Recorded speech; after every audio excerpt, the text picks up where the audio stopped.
Hello and welcome to the 11th episode of the Nethergreen Podcast. I am your host, your one and only host for today, Bradley Welling. But if you're lucky, you might be joined by two other people. Two?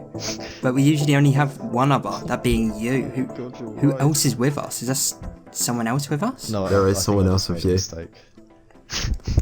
Wait, Wow. I'm always with you. There I've been is. here the whole time. I've literally been in the past 10 episodes. I just don't really talk much. That's insane. I've always wondered who that was. Yeah, it's me. I could hear breathing every time sometimes. I went round yours and we started doing the podcast, I did always think to myself, who is that guy that's just sat over there watching us in silence? You know, I never really said he has anything to you. the blanket over him. Wow, I can't believe I never Yeah, noticed. I'm more of a watcher than a talker. just like to see what your opinion Why don't is. you finally introduce yourself to the public? Let yourself be known. Okay, hello everyone, I'm Archie and I don't know what else to say, yeah. Insert What do you- insert like witty thing that I do. I don't really do anything interesting. You know, uni and stuff. I met you Archie many years ago now on a scriptwriting course. We did scriptwriting together. So many years ago. That's Do you too still terrifying. do that? I do still do that. I'm writing a short film at the moment. So That's great. yeah. What's it about? Can you dish on what it's about? Is it a horror? No, it's not, because I did a horror last time, so I was like, I'll branch out. It's called, the working title at the moment, it's called The Coffee After, and it's basically two people having a coffee after they break up, and just looking at that idea of how awkward they are around each other, even though, you know, they used to spend all their time together and have lots of sex. Ooh. That's Yeah. interesting. I like that. Yeah, no, that's an interesting idea. 'Cause it is kind of like that, isn't it? When you break up, and that's actually a weird concept, isn't it? You don't really. I guess It's you such don't like a really weird think about idea, it. like you're so uncomfortable around each other, so I really wanted to explore it. And then I just quite like the idea of just through like just a short film, just trying to really flesh out their relationship just from the aftermath of it, and just like really give a sense of their relationship previously, kind of thing. That sounds really cool. Are you Thank you. looking to get that made, or are you just writing it? I am looking to get that made and maybe act in it, because I miss acting a lot. Ooh, if you do, I can't wait to see it, man. That's gonna sound sick. Thank you, I appreciate it. It's very hard to find female actors at the moment, but you know. It is. We are making a short film ourselves right now, and Oh, really? we managed to get an actress in for just one day, and we managed to get it all. We nailed it on that day, thankfully. So we don't have to burden her again, you know. And what is yours about? Ours is in development right now. It's with a previous guest of the podcast called Daniel, who is directing it. And his father. It's a short horror. Oh yeah, I was and his watching the father, episode. who is starring in it.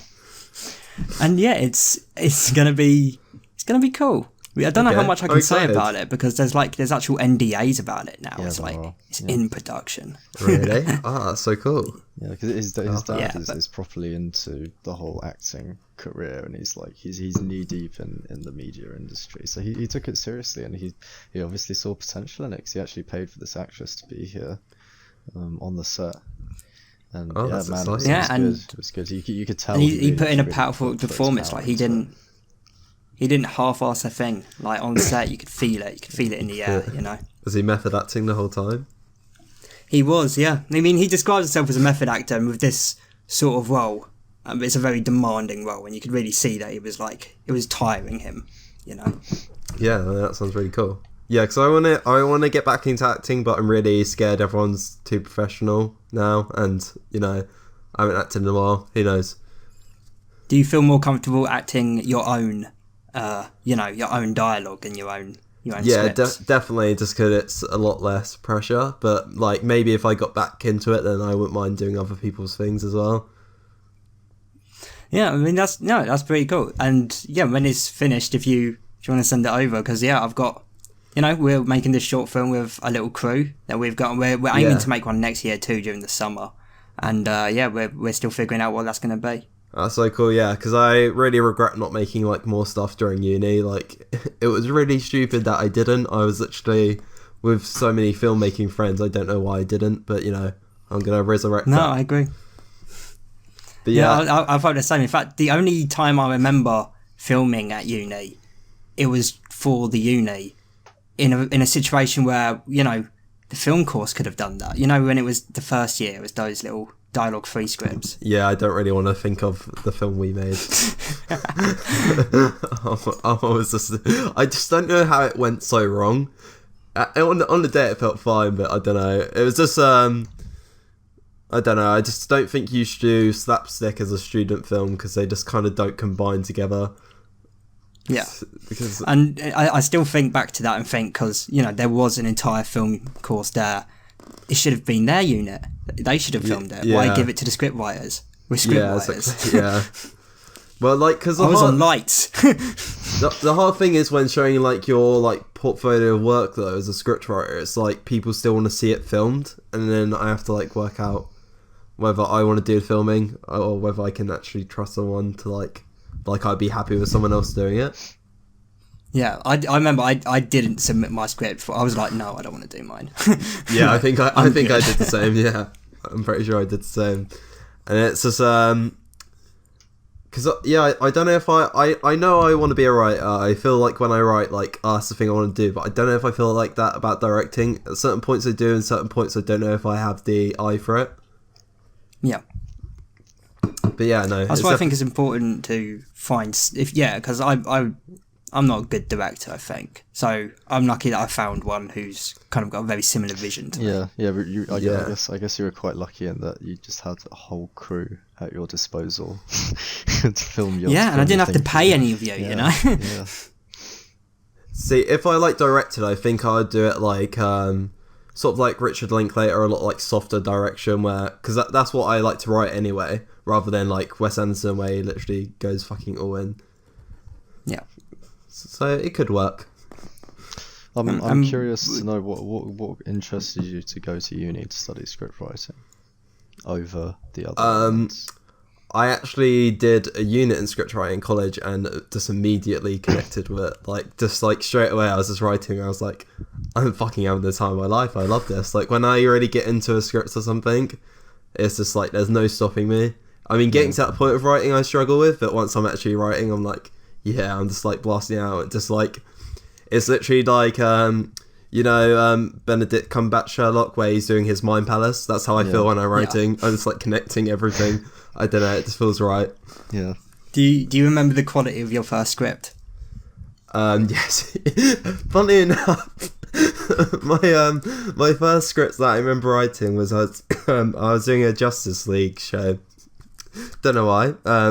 Young Really? Yeah, like I was really young. So it's like I can actually get this made, kind of thing, young. And so there's the first episode was Superman's origins. I was gonna do all their origins in like different episodes, like different first 6 episodes, and so as I can't remember the name of his mother. You know, they're like putting him in the space thing to send him to Earth. And then she said, "Good luck, Kal-El. I'm sure you'll be a Superman." And it's still the best line of dialogue I ever wrote. Great. You should get that tattooed on you. That's your peak. And See, then, that's interesting to me, because my first script was a Batman fan film. Oh really? Yeah. See, I did a Batman series as well, but it was like 2 pages. Wait, I've seen your Batman fan film. Yeah, I probably made it. And, it was going to be much longer. How long was your first script? Because mine was like 30 or 40 pages, and I cut it down to like 16. Again, I was very young, so mine was 2 pages, and I thought it would be a whole episode. that was of the Batman show, because I didn't get through the Superman one, but I did a whole episode of Batman, and it was great. And I remember just thinking like some bits were so clever. I look back on now and I cringe. I was like, I remember having the Joker sing "Make Him Laugh," and I was like, this is fucking genius. Didn't one of the films actually end up doing that with the Joker? Probably. I don't Make know. him sing a song like that. It I was think it was the original Killing at the time. Joke. They gave him a musical number. Okay, there we go. You know, they kind of stole that from me then. But you know, they did. You should sue. Get your rights back. You know. I'm not letting them see the script to know that. No, they stole that from me. It's never getting out It's there. good to have you here on this episode, which is going to be a spooky episode of the podcast. We're going to talk about all things horror with the lead up to Halloween. And on Halloween, we are doing a Tusk commentary track. You ever seen the movie Tusk, Archie? I have not. I've heard about it and I need to check it out. I'm going to do a Kevin Smith binge someday and just watch so many of his films. You should. He is wonderful. And then when you do the Tusk one, you can listen along with us as I, who is a person who has seen and loved the film, talk about it with Hector, who has not seen it and seems scared from what I can tell. Terrified. Just doesn't want to see it. Scared is the wrong word. Petrified. I'm petrified of it. It looks strange and it looks bizarre. It's an experience. It's very weird. And it's wonderful. And I can't wait to watch it. But we still have a while for that. And today we have plenty to talk about. Plenty that's scary. For example, we have some updates on what I consider to be one of the scariest movies ever. The remake of Home Alone. Which I really wanted to quickly talk about. Have you seen the trailer for Home Sweet Home Alone? Sadly I have.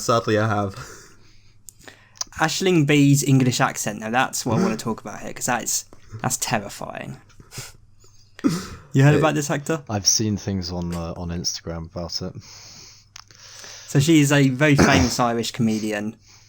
She was also in the Netflix show Living With Yourself with Paul Rudd twice. And yeah, she's put on this English accent, and that went trending on Twitter because everyone was like, you know, what have you done? My girl. My girl. Look how you massacred my boy. They massacred her. And yeah, I mean, it's not the best accent. Obviously, we'll need to watch the entire film to see. I'm guessing it was easier to ask her to do an English accent than it was to ask the kid from Jojo Rabbit to do a Irish one, and to ask all of them to do Irish ones. Do you think they would change the whole film for her? They should have. They really should have, because I saw a lot of people being like, oh, so this is okay, but it wouldn't be okay for, you know, a British person to do so-and-so. And it's like, I mean, she responded to it on her Instagram story, you know, being like, it's because the character's from England and the character's English. And then she did a load of accents, being like, you know, if she was from Australia, she'd be Australian. And yeah, that was my Australian accent for you. That's really good. I was actually thought someone else had entered the chat and I was very confused. Yeah, I mean, I am 1/80th Australian, so it comes out naturally. You know? Yeah. No, I hear it sometimes, yeah. But I mean, I'm not looking forward to it either way. There's not been a good Home Alone movie since the second Home Alone. All the others have been terrible. This will be the sixth one. There's going to be six of these Even now. the first one. No, I said since the second one. The first two are. Oh right, okay. I thought you said. No, I thought you meant just the second one. I was going to say. No. I mean, the first one's better than the second Yeah. one, but Yeah. all of them since the second one have been pish. Yeah. That's fair. Yeah, it probably won't be good. What do you think of the kid in it? Like, not in Jojo Rabbit, because in this trailer, I thought he was really wooden, and it made me question how good he is in Jojo Rabbit, or whether he suited Jojo Rabbit, because the fact that he's kind of like just in there and not noticing the horror of war kind of works with his acting, whereas it doesn't here. No, I agree. I thought a lot of the line delivery was off. I also think he has a very different, like, compare him to how Macaulay Culkin looked in Home Alone. Like, Macaulay Culkin was a spryly looking kid. Yeah, it's a very like, you could see this kid being madcap and like running around the house and doing that sort of stuff. Well, this kid seems more like a gamer, like he'd spend the entire time playing Fortnite or something. Yeah, no, I agree. Yeah, That's one of the things that I thought. He does look very different, like casting wise. He looks very different. Yeah. I also can't tell because they show Buzz from the first one in the trailer, which implies that I don't know if it's a reboot yet, because if Buzz is in it, but there's some scenes in this that are like ripped straight from the first, you know, where she's like, my son is left home alone, because she's so posh in it. Like, I don't know what they're really doing with this. It shouldn't have been made, really. I mean, we should probably be scared, to be honest. Honestly, this is probably going to be scarier than Tusk in reality. You know. It is, because I mean, reboots of movies that are just unnecessary like this, and it's releasing next month. It's not even releasing like at Christmas. Yeah. So do you reckon then, if this is in the same universe, at the end of the film, we're gonna have like Catherine O'Hara like getting all the children together, like an Avengers style type thing. Oh my god. Oh, she has an eye patch too. Yeah. The Home Alone Endgame. Oh my god, it would be beautiful. Harry and Marv come back and collect the Infinity Stones. That's I like that one. That's a good idea. Yeah. That's the only see. reboot they should do. I remember on Red Letter Media they had Macaulay Culkin in like last year, and he watched the fourth Home Alone, which, even though that's completely different cast, that's still supposed to be Kevin McAllister What? and his family. No, Yeah, have it's you seen not. Home Alone 4? No, it is. I thought I've like seen bits of it. I never knew it was meant to be. What? No, yeah, it's the McAllister family. His name is Kevin. They delete Buzz and a lot of the extended family, but no, it's the McAllister. And the robber in that is supposed to be Harry. Yeah, and the completely different actors. I already hated that movie a lot, and now I know it is. Yeah. And the Red Letter Media episode where Macaulay shit talks it's fucking great. It really is. And because I remember he was like, by the end of it, they all talk about which one of their favourite, because they watch a load of movies, and he's looking at all of them and he's like demanding they say Home Alone 4, and then it gets to him last and he's like, any other movie except Home Alone 4, to be honest. That was shit. Like, so it's good to see him poke fun at himself. Yeah, I know. I enjoy when actors can do that. But yeah, I mean, we'll probably watch it when it comes out, won't we? Yeah. I mean, we watched... All of us. Anyone who has Disney Plus. We watched, the new Cinderella, so I mean, if that isn't too much, then nothing is. We did. Have you watched that? I have not. I don't really... I didn't have the desire to. Then I saw James Corden and I wanted to burn the film. Thankfully, he's not in it as much as I thought he was going to be. That's good to hear. And also, the fabulous godmother, Billy Porter, despite being in every trailer and on the poster, is in it for about 10 minutes. Yeah, of course, yeah. Like, barely in it. In it for like one scene. Yeah. That makes sense.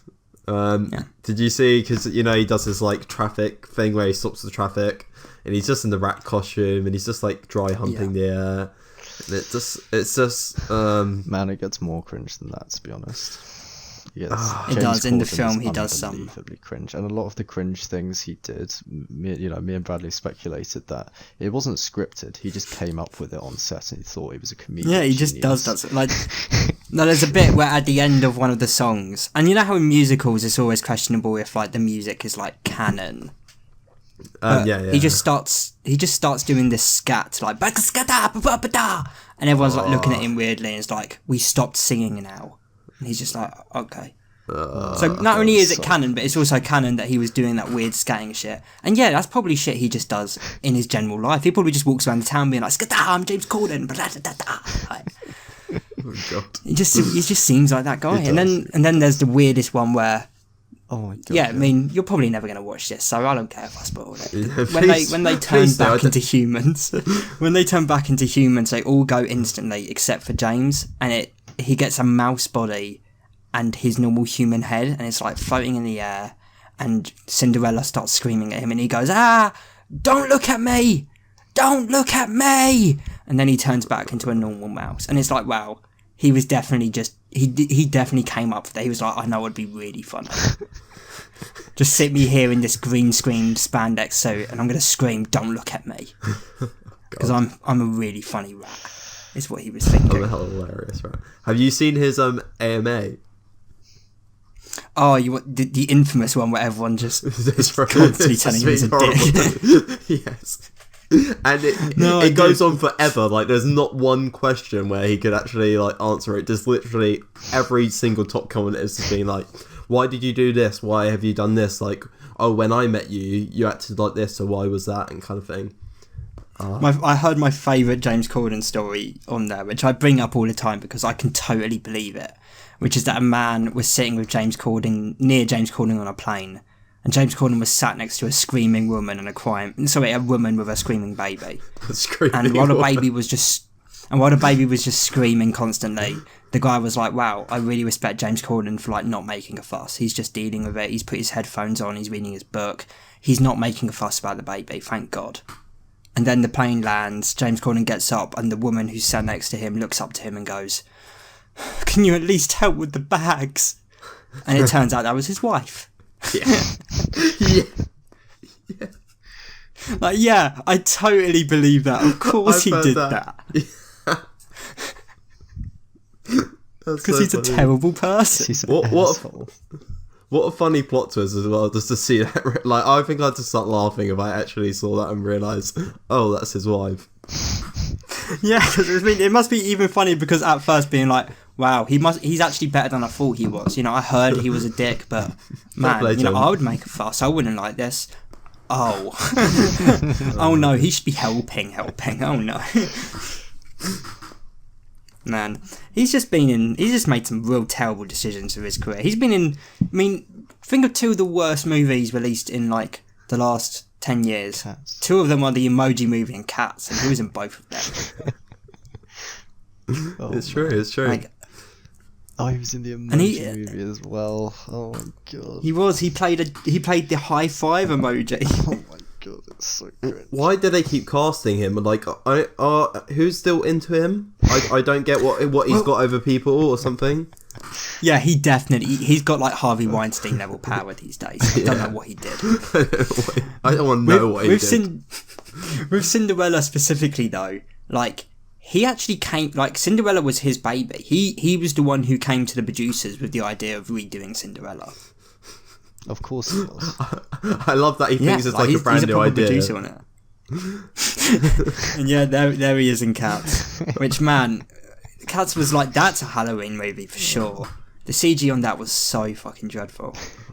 What were they thinking? I don't know. It's so funny. This just like astounded, like this big like musical theatre show that's meant to be beautiful, like pure. It's literally based on poems, pure poetry, and they've just done that with it. Did you hear that Andrew Lloyd Webber got a therapy dog to help him cope? Yeah. I actually did Cats at my time at Stagecoach, so and I still did you really? Yeah, I was. Did you play James Corden's character? No, thank God. I was Gus the Theatre Cat, so I was Ian McKellen's character, as you can all imagine. That's a privilege. It really is. They asked me back for the film, but I told them I was busy.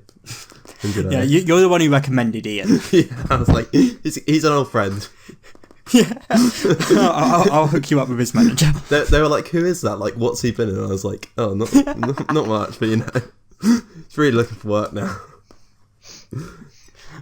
Ever since X-Men finished, you know. He's actually at Windsor Theatre at the moment doing Hamlet. He is. We actually had a friend who went and saw him like 2 weeks ago. Oh, really? Yeah, he's the director of photography on our little thing. Ah, that's cool. But yeah, it was. Yeah, apparently he was wonderful. My friend I went to college with has a photo of like someone's taking a photo of him, like his mate, and Ian McKellen is walking behind him, and he didn't notice, and it's in the photo. Wow, that's really fucking cool. Yeah, I'd print that out and be like, look at my picture with Ian, me and my mate Ian. He's literally looking away from him. Looks like he's trying to avoid him. He probably was. Maybe it was, yeah. Damn these kids. Yeah. I mean, to be fair, Ian didn't know that they didn't recognise it. So maybe he was like, oh god, they're trying to take pictures of me. Fucking paparazzi. I mean, yeah, maybe they've got to be constantly on the lookout for paparazzi, don't they, these days? It's terrible. Not even these days. I was going to go as a pap for Halloween because they're the scariest things known to man. Yeah. Monsters. They really are. Yeah. You doing a big Halloween party or anything this year, Archie? I know you like those. Well, I think I'm going up because obviously we have graduation the next day. Oh, of course we do. Yeah, so I can't get too drunk. But yeah, I think me and are going as because you know with Percy Jackson knows we're going to go as Greek gods. So I'm going as Apollo, and she's going as Athena. So going to do that. That's cool. That's very cool. Thank you. Yeah, costumes are really expensive though, and there are many I'd like to do. I've always wanted to do Ferris Bueller, but I just can't. What's the word? I can't condone spending that amount of money on something I'll wear once. Yeah. So yeah, or I'd love to do Wesley from The Princess Bride, but that costume was like £70. So you know. 70 quid. I'll go to plus. Greek Some of them gods. get up there. Sorry? Some of them really do get up there. Like, I remember I wanted to go as one of the doctors once, and I was just looking for, like, and even, like, the cheapest ones you can find were still, like, 70 quid. And I was like, nah. Yeah, it's just... Like, it just wouldn't get its I'll use. just buy a bow tie. Yeah. So, yeah, no, I've got, like, a toga, and that's how I'm gonna go. 'Cause, you know, Greek myths are pretty scary, kids. Yeah. No, they are, especially Zeus. Yeah. Yeah, Zeus is a fucking dick. I love, that's why I love Percy Jackson books, because they just, like... Hades is always, like, seen... If, like, you don't really know Greek myth, you just think, oh, Hades is the devil, like, he's the worst. And he's not. He's really not. Zeus is a lot worse, and it's a lot of fun. Yes. I think Wonder Woman does that better, because they're always, like, shitting on Zeus. Yeah. Who doesn't want to just, you know, just be like, fuck you, Zeus? Yeah, fuck him. Fuck him. You know what? I want to go on record, actually, with the podcast. Fuck you, Zeus. We know you're listening. He's definitely a Chad. Zeus is such a Chad. He definitely is, Chaz. Yeah, but what's he going to do? You going to beat me up, Zeus? Huh? Pussy. Huh? You just hear lightning outside your window. Man, you know what? That would actually, like, if that did happen, the timing of that, yeah, I think I'd become a believer. Like, I'd completely change religions. Of Greek gods. Yeah. What's that? That's Norseology? Norse mythology? No, Greek, it's just Greek mythology, ain't it? Norse mythology is like... Yeah, but I'm trying to think, like, you know, Christians is Christianity. I'm trying to think what the religious name for it would be. Greekology? Is that... Greekology. Greekology? Is that... Greekology. I like it. Yeah? Well, Yes. we've made it, if not. Because If not yet, then we're going to be the beginnings of it. It's We're going to called- start the yeah. cult. It's called Hellenism. Hellenism. Yeah. Okay. Hellenism. Named after the goddess of death. Yeah, the Hellenic ethnic religion. Nice. Well, there's your new Yeah, religion. talking of Halloween. So it is it's already religion then. Yeah, so we just try to steal a religion, you know, but it's fine. Yeah. No, we don't want to. I personally, sorry about that, Hellenists. I don't want to claim your religion. Any analysts listening? That was really problematic of us, actually. We're sorry. But apparently Greek religion is not the same as Greek mythology, which is okay. concerned with traditional tales. Although the two are closely interlinked, they're not the same, apparently. Yeah, because I think Alright, Greek so- mythology is more like fiction on it, like the Iliad and stuff is not anything that's actually considered like holy. Yeah. I don't think anyway. Yeah, no, they're just, it's just mythology separate to their religion. Yeah. Yeah. It's like What's going on with that Percy Jackson show they were doing? Oh, they're still making it. I'm so excited if it's actually good. Apparently I'm too old to play any of the characters, so what's the point? It's really... You could be one of the Half-Blood teachers. It could be. I feel like I'm too young for that as well. You could be the Hopefully. abusive stepdad he has. I'm definitely too young for that, I hope. But, you know, it would be... I'll still do it just to be in them. But, you know, I grew up with them, so I just feel like they should cast me. I feel like I have a right to be cast, even if I, like, look a lot older. Because, you know, casting someone who's old really works well. Have you seen how much positive reaction the Evan Hansen has got for Ben Platt? Yes, I'm pretty sure we talked about this in the last podcast. 'Cause, man, that dude looks so 30. I don't even think he is 30 yet. Or if he is, he's early. But man, that dude looks so old. I think he's literally his early 20s. Do you know what's weird? He looks younger in real life than he does in the film. How? I know the camera adds 40 pounds. I didn't know it added 30 years. I don't know if it's like the colour they're going for, the colouring, or whether it's like the makeup. I don't know. So I feel like someone dropped the ball a bit. I mean, it's already kind of dropped, but I don't know. It's hard to comment. I do love the musicals, and I really loved Ben Platt. Really like made that role, so it would have been weird to cast someone else. At the same time, because it's really sensitive subject matter anyway, having him look like an adult just makes it really bad, and it might end up coming across as a lot worse than it is. So it'll be interesting. Didn't they cut out a song though that like called him out on all his bullshit throughout the film and the story? I'm not too sure. I've kind of stayed away from it, and I just thought I'd watch it, but I'll be interested because I have heard the film, because this story is actually really like fucking it's a very tightrope walking, and the musical does get away with it. You kind of understand his thinking somewhat, and if they if they change one little detail of that, if they remove or cut any one little bit, you fuck up his whole character, and the story just comes across as fucked up. So I'll be interested. Well, yeah, let us know when you watch it, because man, I don't think I'm going to. If I am going to watch it, I don't know if there's a professional recording of the musical like there is with Hamilton, but I'd give that a watch. I've never actually watched it. I've just like read the story and listened to the music like a lot. So I mostly know everything that happens. But yeah, the trailer, I remember that there was one shot in particular where it was like, man, he looks like he's married to his mum. Like they look the same age. He just looks really old in it. It was especially compared to like the kids, like the actual kids that are around him. Yeah, it's so I'm just telling you, if you think that now, the story's going to be really fucked up. Man, maybe I will watch it one day. Maybe that's going to be the Halloween movie. So yeah, I might end up coming across as scary or comedic. Who knows? But yeah, talking of Halloween, there is a Halloween movie. A Halloween movie coming up. Halloween Kills. Which is coming out like tomorrow, I think. It's tomorrow. Oh, it's coming out tomorrow. I'm pretty sure it's tomorrow. Oh, exciting. Now, this is a sequel to the last Halloween, just called Halloween, which isn't a remake to Halloween, but a sequel to Halloween. Yes. It's also the third Halloween, because there's now 3 movies called Halloween. There's a lot of Halloweens. And, yeah, what do you think of the trailer for this one? I actually think this one looks really cool. So I've watched one trailer, and I don't know, I don't know, because what I've heard and what I've seen in the trailer, what I've heard from a non-spoiler review, is that they don't really focus on the connection between Laurie and Michael. And that's what Halloween is for me. I don't really care about...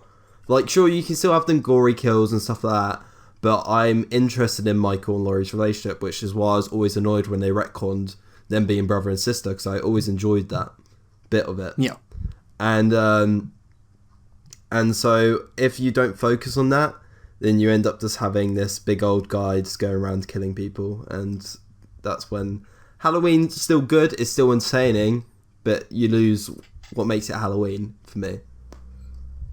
I kind of get that. I sort of felt the same. At the same time, though, because of the original sequels to Halloween, and we saw the direction they went through when they were siblings, and then, he gets the niece, and the niece becomes possessed with his spirit, or whatever the hell happened in The Curse of Michael Myers.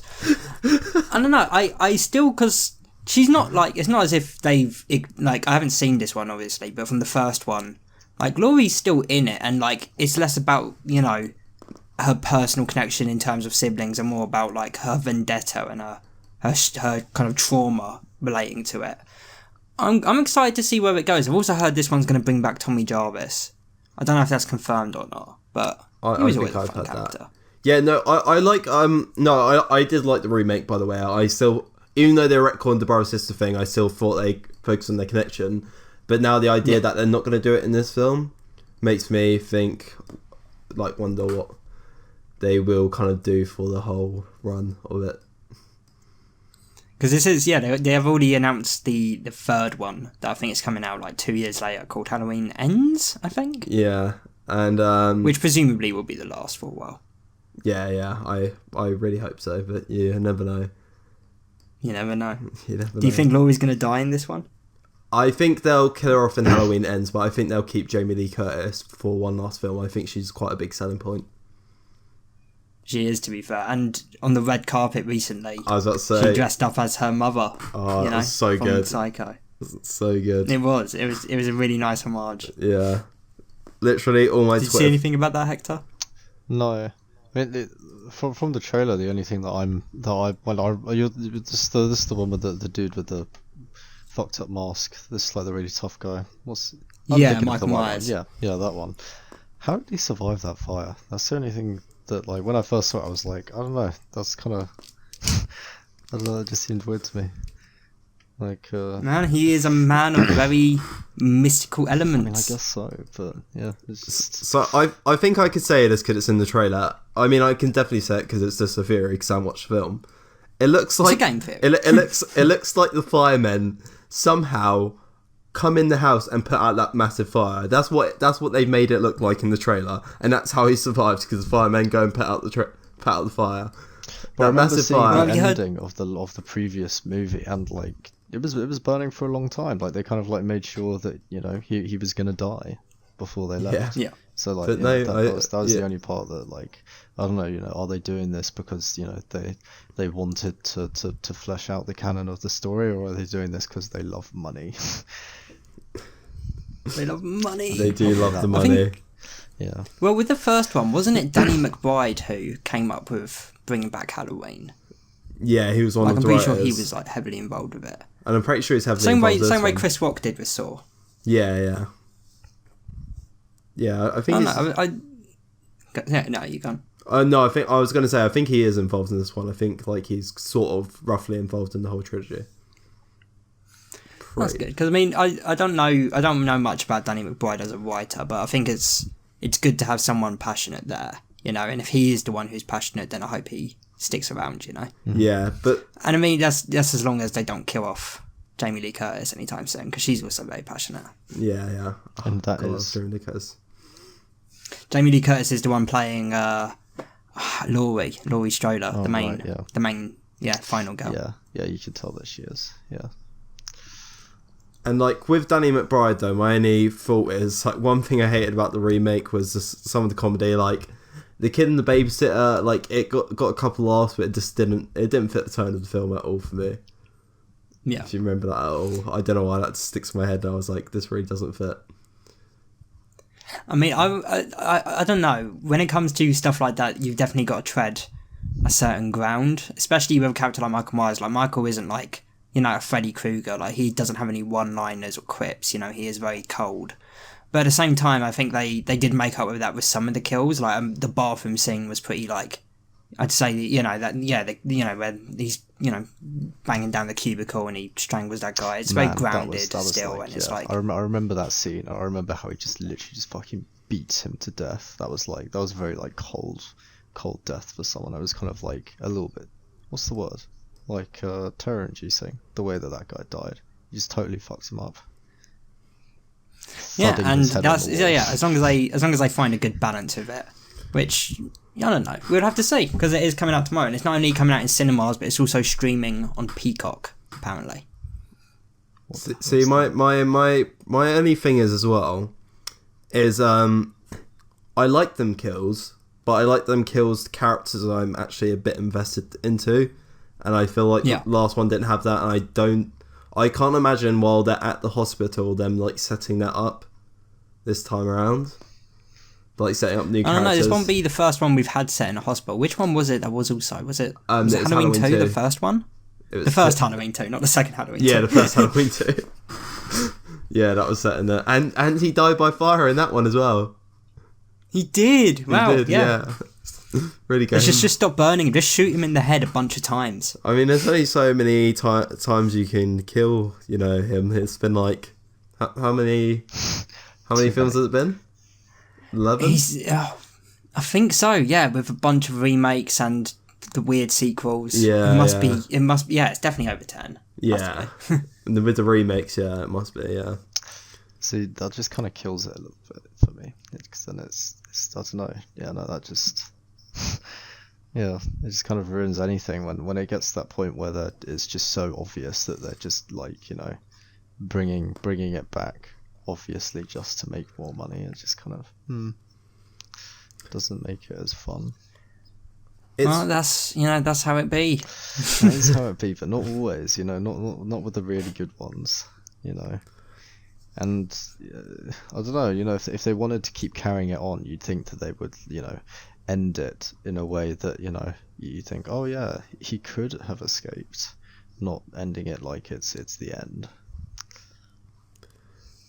There's a weird thing of like during the 80s and 90s though, where you'd get them slasher sequels and everyone knew what they were. Everyone knew they were there to make money, but I have fun with them. and it's weird. It's like, because the first Halloween's generally one of the greatest horror movies ever made, and then you'll get something like The Curse of Michael Myers or Halloween Resurrection, which is just kind of a shitty film that you could just sort of have fun with, sort of. And it's the same with like Friday the 13th, although none of the Friday the 13ths are like, oh, it's astounding. They're just enjoyable to watch.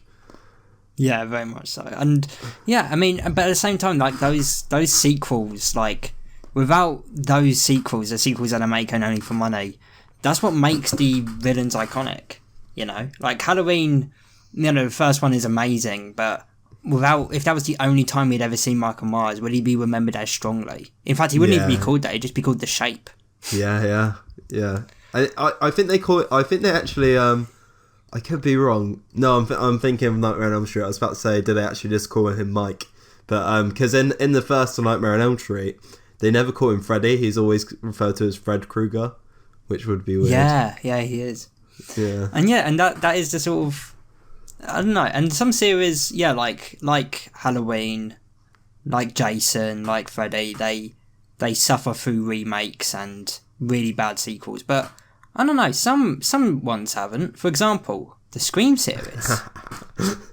Now, the Scream series has actually stayed pretty pure, you know? Apart from... So, how many of this... So, there's 5 movies with the new one coming out, and 3 seasons of that show. Have you seen this show, Archie? I have, and I'm a fan. I'm a fan of the show. I have a lot of fun with the show. It got cancelled at a really bad point, and... I don't know, like, they're not as good as the movies, but, man, I had so much fun with that show. And I remember there's a couple deaths in there where I generally held my hands to my mouth. Like, I was so, like, shocked on how, like, random and just graphic they are. And I think, like, the cast was really good, and I just liked the characters.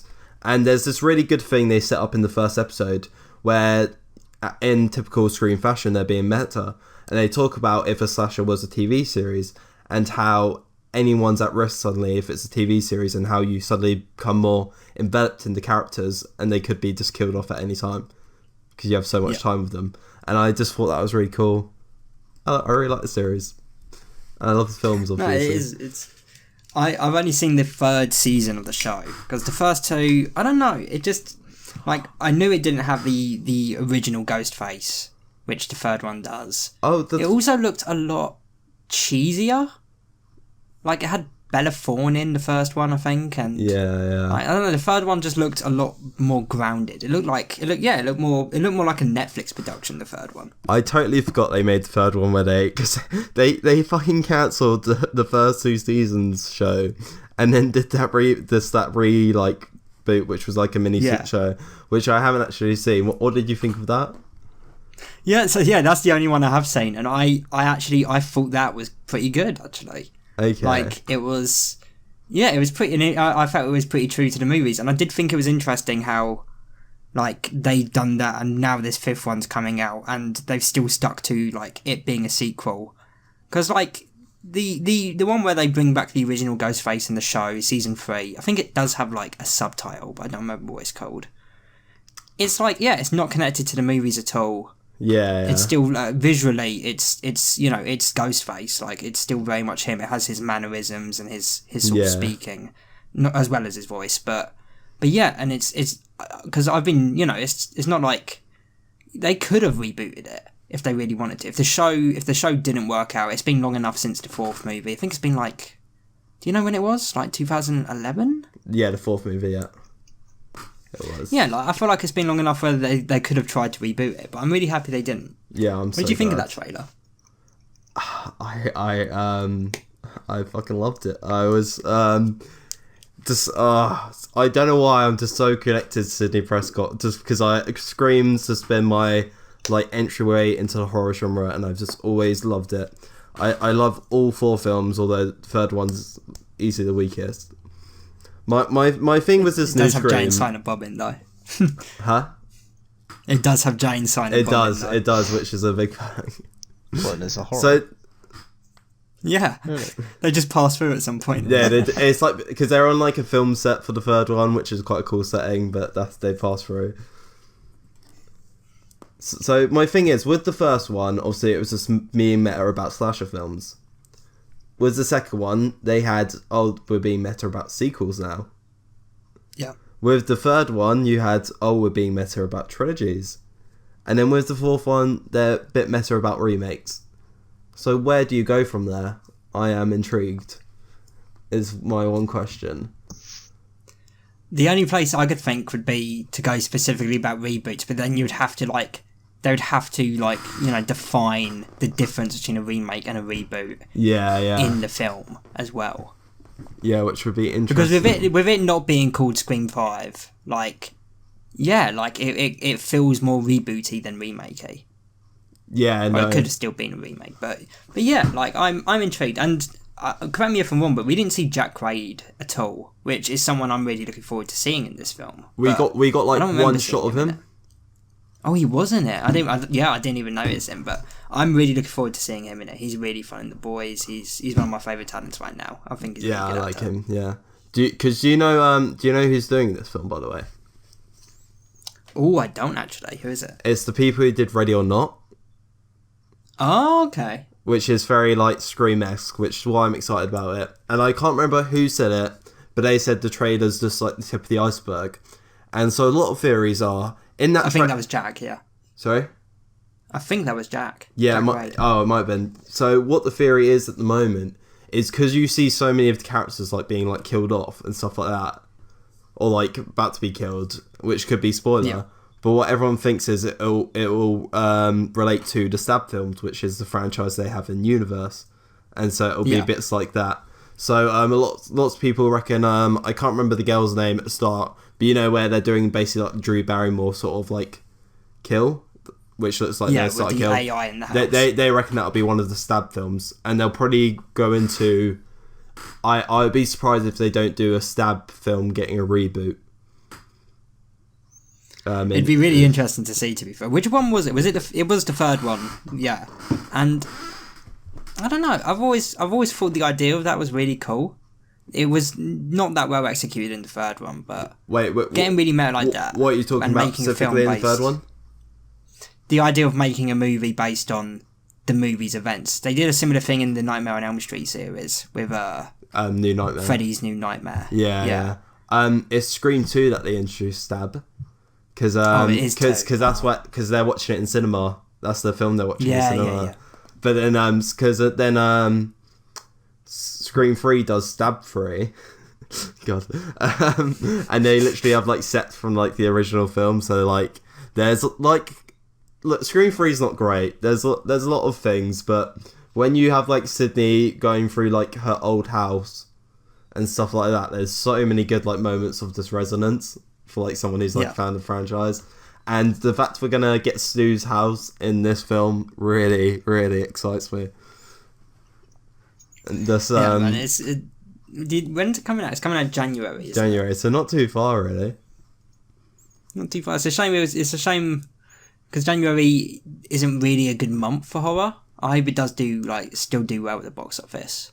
Yeah, I think not many films come out in January. It's kind of known as like the dumpster month, and I'm hoping it doesn't kind of go into that category. And I'm hoping we'll have a good January movie, and it'll do really well off of that, of being like the only January movie. But maybe that's why they did it. Maybe they're banking on that. Maybe they'll be like recreate that. But yeah, hearing Sidney Prescott say, "Yeah, of course I have a gun. I'm Sidney Prescott." It's just perfect final girl, and it is classic. And just like seeing Dewey, and he just looks aged and just stuff like that. Just like really like almost like Logan-esque. Just like seeing him like that. I'm just. What did you think of the element in the beginning of the trailer though, where? You know, it's the Drew Barrymore scene, except with the house technology upgrade, where lock door open, stuff like that. So did you like that upgrade? I didn't really too much, and the reason I didn't, and I'm really hoping this is true anyway, because I didn't. I was like, it feels like a bit off. I don't know. There was just something about that scene that felt a bit like, I don't know. It just didn't work. A bit on the nose, maybe. Yeah. And I would agree. That's why I think I'm really hoping it's a stab film. So they're almost taking the piss out of it. Yeah, I hope you're right about that, actually. Yeah. That was the only bit in it I was like, yeah, we get it. It's a Scream movie in 2020. Like, yeah, exactly. That's felt a bit like that.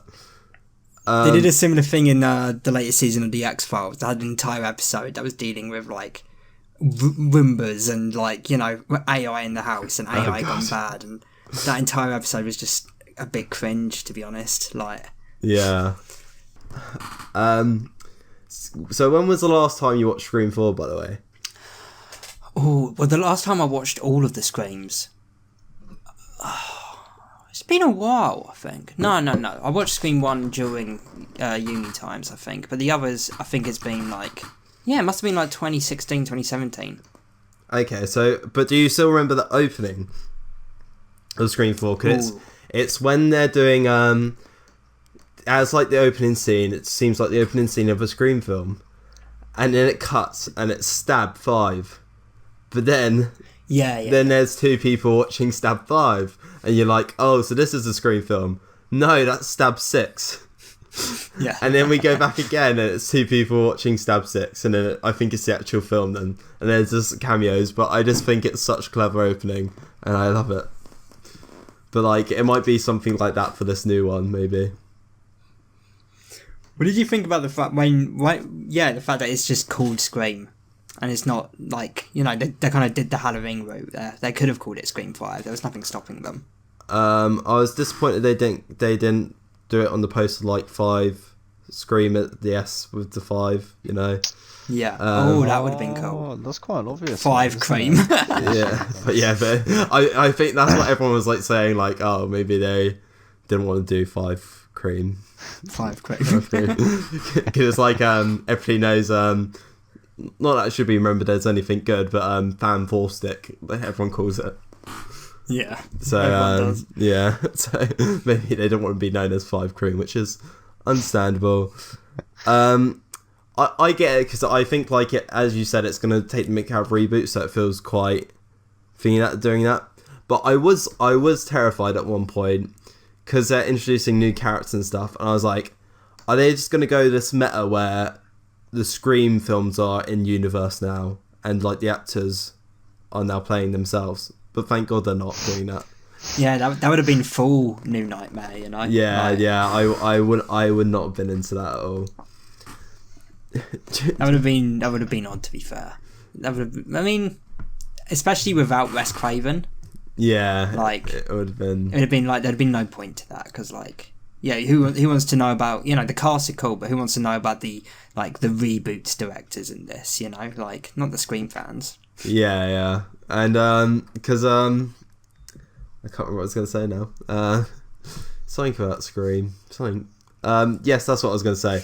So everyone is theorising at the moment that and because Matthew Lillard's been saying Stu is still alive, and lots of people are reckon Stu is the killer again.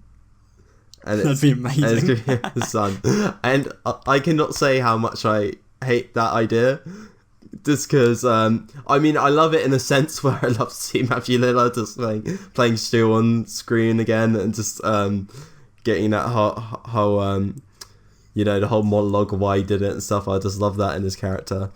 It's a Scream, baby. But he had a TV dropped on his head, so I'm not. What if it turns out to be his twin brother, Drew? See, I'm just not vibing, because if you're just revealing now in universe, Stu even survived that and was just like in prison and then escaped. I'm not vibing. But oh no, you're right. It would be really fucking cool to say, but it wouldn't make any sense. Yeah, it wouldn't make any sense. I never. Lots of people have been asking for Scream 5 like since 4 came out. Like a lot of like people are actually fans of the franchise. And I've never wanted one. Most of the reason is because of that, but it's also because I don't want to see any of the original 3 being killed off, because I just can't handle it after all they've been through. I can't handle seeing any of them killed off. What if we see it? What if Sydney dies in this film? I don't know. It might finally cause the breakdown. I mean, if she does die, that should definitely mark the they definitely shouldn't make any more. Yeah. No, Let this be not. Sydney's series. I would hate it. They would have to do it in a way it happens at the end, and it's the end of the series. That's the only way I could see it. But I just don't want it to happen at all. I mean, there's a joke. They even go into it in 4 at how she just doesn't die. Like, because Emma Roberts is just trying to kill her, and she's like, "What are you, fucking Michael Myers or something?" And she's even on like life support, and she's struggling to kill her. And I just hope I don't want that ruined. I quite like this Sydney just being like a complete survivor, whereas she's pretty much impossible to kill. Yeah, but I mean, I don't know, because there is that idea that kind of floats around with shows and, you know, franchises where if a character is going to be happy in a movie franchise or show, they have to die, or like the show has to end for them to be happy, you know? Yeah. So maybe, I don't know. I certainly hope she doesn't die, because, yeah, I mean, you know, she's one of the final girls who live. Like, even Laurie, we've seen her die before in one of the alternate sequels and universes, like... Yeah, because all the originals have died now, because Nancy died in 3. Nightmare on Elm Street 3, and yeah, so you've seen them all die, and I just don't want Sydney to. And I just think... I don't think she's been happy enough in any of the movies, and she doesn't seem to be in this one, where it would justify it. It's not like she's been happy now and had a family. Because I sort of don't mind it when they've like done that for some reason. I don't know why. Like, I never found Iron Man's death sad just because he had like the chance to have a family and had that like happy experience kind of thing. I still found it sad, but and plus that was all bunched up in like that 10 years too, though. Yeah. Imagine if that'd been going on since like the 90s or something. That would have been like. Yeah. I don't know, actually. Yeah, I think that would have actually lessened it in a way. Like, yeah. Because it was so contained in that 10 years. Yeah, definitely. I don't know. Killing a character when they're down just doesn't work for me. I don't vibe with it really. I don't know. No, I can agree with you. I can tell you one final boy who hasn't died yet either. Little Andy from Child's Play. He hasn't, has he? No. He's never died in it. Oh, I forgot. Wait. Is he in the Chucky series? He has been confirmed to appear. He hasn't appeared yet, but he will be coming back in the Chucky series. They've got as will Fiona Dourif. Sorry. As will Fiona Dourif. This is exciting. Neva. Yeah. Who is Brad Dourif's daughter as well, isn't she? She is, yeah. Yeah. Which is really cool. Yeah, it's really cool, especially considering the end of Cult of Chucky, where she's essentially playing her father now. Yeah. Wait, because at the end, is it the end of Cult of Chucky? I'm pretty sure it is where he gets Chucky out of the box. Like, Chucky comes out of the box because he wants to kill Andy now, and he's just got like a gun pointed at him and just already knows. So yeah, that's the end of. There's the 11th alarm that I forgot to put on. Right. There's the so that's the end of Curse of Chucky, and that leads into Cult of Chucky, where he's just a head now, and like Andy's like he shares a joint with him at one point. Yeah, of course, yeah. Oh god, I had a lot of fun with Cult of Chucky. Chucky's the one that's like it's like the weird doll thing, right? Yeah, the weird doll thing. Yeah, that's exactly how he should be described. And even he's had like the reboot thing. He had a reboot 2019 where Mark Hamill became him, and he became like a little AI thing instead of a man and a doll. Yeah, which I didn't really vibe with so much, but you know, it's interesting. At least they did something different, like, you know. That is what led to the birth of this show, though, because there was a rights disagreement, and the company got the rights to the Child's Play name and like the first movie, which allowed them to do the remake. But to continue on, they decided to go the TV route and just call it Chucky. Oh, perfect. I mean, everyone still calls it Chucky instead of Child's Play anyway. Yeah, especially after they started calling it that anyway. With like, I think the first one was Bride of Chucky. Chucky. I believe you're right. Yeah. But yeah. What's your favourite Chucky movie? Sorry. What's your favourite Chucky movie? Child's Play 2 definitely. I think it's the one where he's like got the adopted family and like him and the sister. Yeah, and Kyle. Yeah. Yeah. I don't know. It's just they kind of just know what the franchise is by that point, because you can't really take the first one too seriously, and they're going a bit too horrific. And I still like the first one, but the second one they're like okay, we know what we are. We're not too comedic, but at the same time, we have fun. Yeah. I'd probably say the second one too, to be fair. Yeah. I think my least favourite is Seed of Chucky. Don't say it. I knew you were going to say it. Don't say it. It gives me the creeps. I don't like it. I don't like it the way the child looks. It makes me very uncomfortable. Glenda. No, it's... I hate it. I hate it. Yeah, that's a film you would love, Hector. What is it? So it's Seed of Chucky, where Chucky and his doll wife, Tilly, have a child who has no genitals and is thus gender fluid. I see. And it properly goes into like gender identity and stuff. It's a weird film. It's such a weird film, man. And it's a horror. Makes me uncomfortable. No, okay, so it's not. It's the first three. I suppose you could try and count four. Some of it are horror, but then the rest of them are comedies, and then the last two become horrors again. Mm-hmm. Would you agree with that? Yeah, I would still I cast agree with that. Cult of Chucky as like a horror. Yeah, definitely. No, it's still got horror vibes. Do you know? Although it does have one of the funniest scenes where there's the three Chuckies and they're all joking with each other. Yeah. I loved Cult of Chucky. I just found it so inventive. It was, and it did have a really gory death when I don't remember who it is, but Nina. She fucking curb stomps that guy, and just like destroys his fucking skull. Yeah. Just obliterates it. Really, it was really gory. I remember there being a lot of good shots in that film as well. Like just like it was the director of it really did up his game because he directed all of them Seed.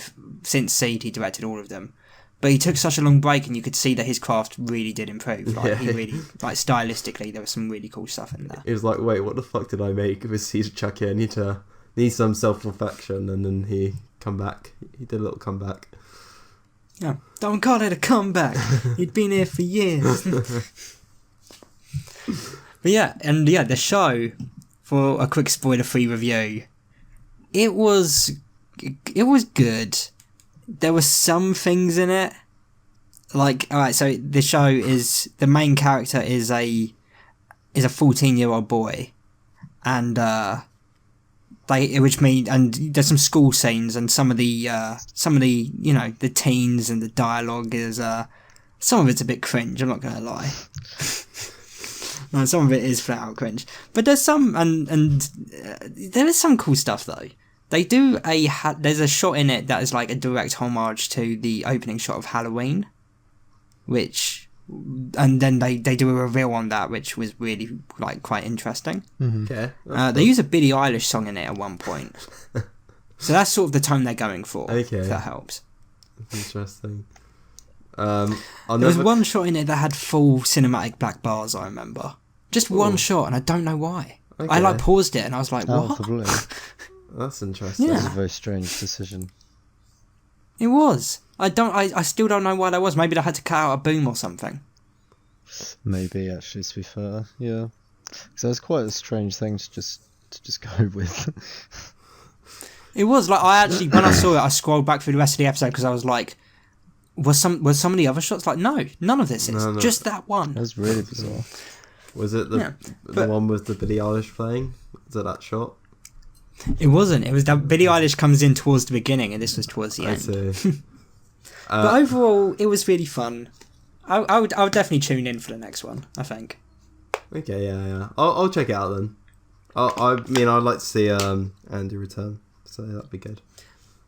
I mean, while I liked the MTV Scream Season 3, this was definitely better than that in terms of adapting it for TV. Yeah. Okay, I'll check it. Yeah, I'll check it out. Yeah, just in time for Halloween. Yeah. And it's going to have 8 episodes, so there will be like an episode, around Halloween. There's just a proper slasher renaissance going on at the moment, isn't there? It really is, yeah. And it's good, because that is a genre that's been hard missed. Like, how long has it been since we've seen a Jason or a Freddy in movies, So the Friday the 13th remake was like 2009, and then I think the Nightmare on Elm Street one was 2011. Right? Man, I think so. It's been 10 years for both of them. Well, Friday the 13th, then I think they finally solved the lawsuit now. They were going through that lawsuit thing so they couldn't make any films. What's exciting about the next Friday the 13th, though, is it's going to be the 13th one. Oh, that is exciting. That'll be cool. It'll be Friday the 13th. Yeah. I'll do something funny with the title. Yeah, they have to. Yeah. You know what? It's been long enough since we've seen the both of them that I feel like they could do something. Like, they could probably remake Freddy vs. Jason or some shit like that. Just get them all in. And bring in like a third one.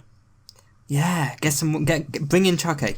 Oh my god, they could just do an Avengers style, group of villains versus another group, But are they that'd killing be victims? Cool is that their mission? No, we should pit him up against some John McClane, Rambo. Yeah.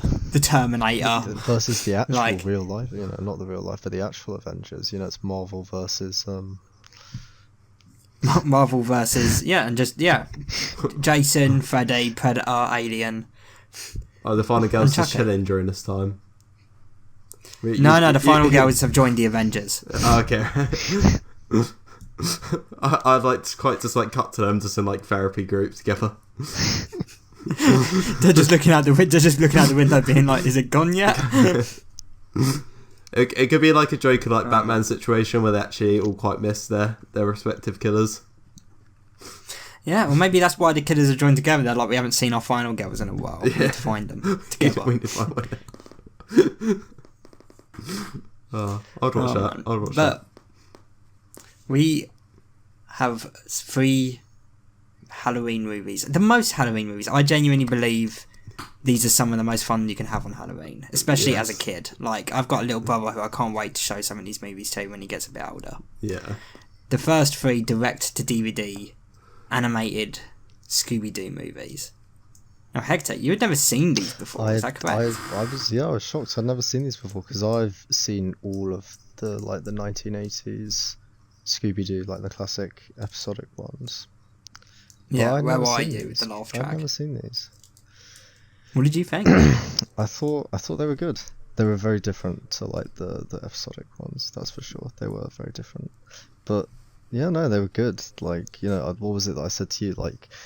For some reason I felt like they were exploring love interest a lot more than they did definitely in in the classic in the ones show, in the show. They didn't really ever explore that at all. It wasn't even hinted at really.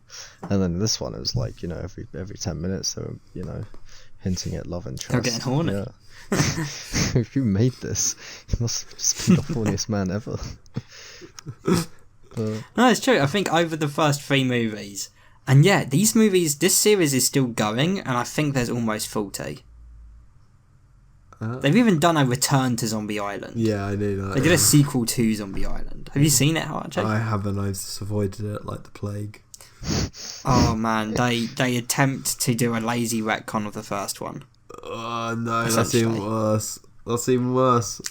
Oh, no, okay. Do you want me to spoil it? Because it is the worst thing I've heard. Okay, go on, I won't watch it. Because I downloaded it after we watched Zombie Island yesterday, Hector, or whenever we watched it, and man, so the way they attempt to retcon it is because Velma has been trying to think of a way of retconning it because she can't believe it really happened, and the explanation she gives is 1 sentence, 2 words, swamp gas.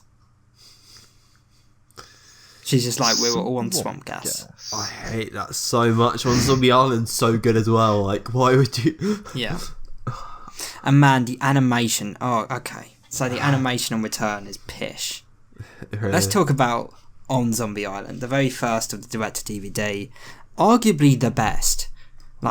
Truly. This is a tiny little masterpiece right here. I think it really is. I think The Witch's Ghost is my favourite, but On Zombie Island's is the best made one. It just works so well as sort of that sequel to the series where they finally do actual supernatural stuff.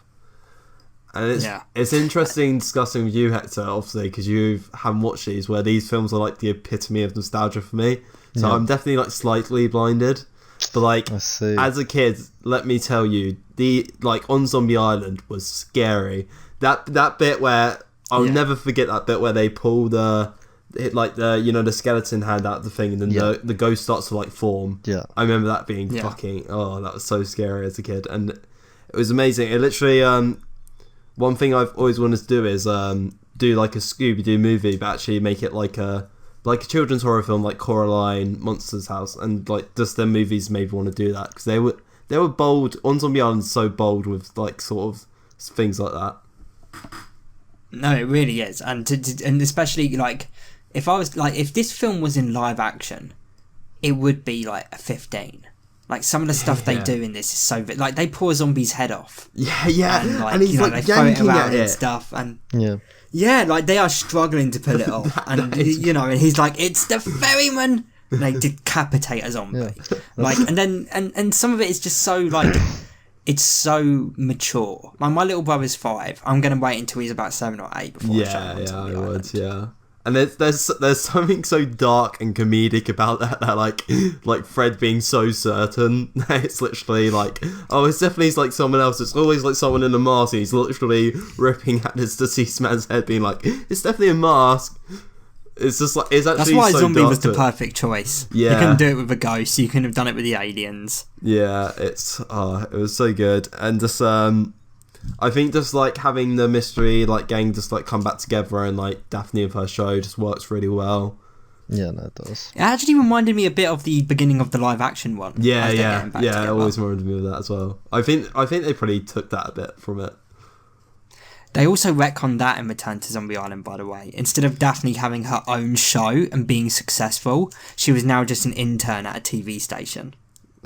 No. I hate it so much. I know, man. Honestly, I don't know why they touched it. Leave it alone.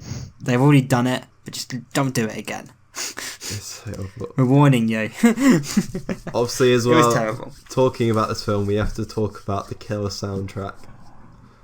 Yeah, man. Okay, Terror Time Again is so fucking iconic. So good. Like, especially like honestly, like you were mentioning the scenes that scared you as a kid. For me, the very beginning of Terror Time, as the zombies rise up, there's one shot in it where Freddy grabs Daphne's hand and they begin running. And that one shot, for some reason, instilled such a sense of dread. They start running like through the woods, and it goes like sideways, following them as you see the zombies coming in. That shot gave me such a sense of dread as a kid. I fucking loved it. And then the kick-ass song kicks in, and immediately, I'll just be on the edge of my seat. And that song, man, Terror Time Again. It's so good. That is like, because all of these movies have one of those songs. Yeah. That's the best one. Yeah. That's the one that got it the most. So, sorry, I love that song, but you're not beating the hex girls for me. Oh, that's okay. That's a good point. The only argument I can give there is that song's in canon to Scooby-Doo too. Yeah, and that's somehow true, that changes it. Yeah, no, that's fair. You can argue that. Yeah, there's like really interesting about how you scare kids, because I'm guessing you still rewatch this as a kid even though it scared you. Yeah. And I was the same, whereas most things, if it scares you too much as a kid, you won't come back to it.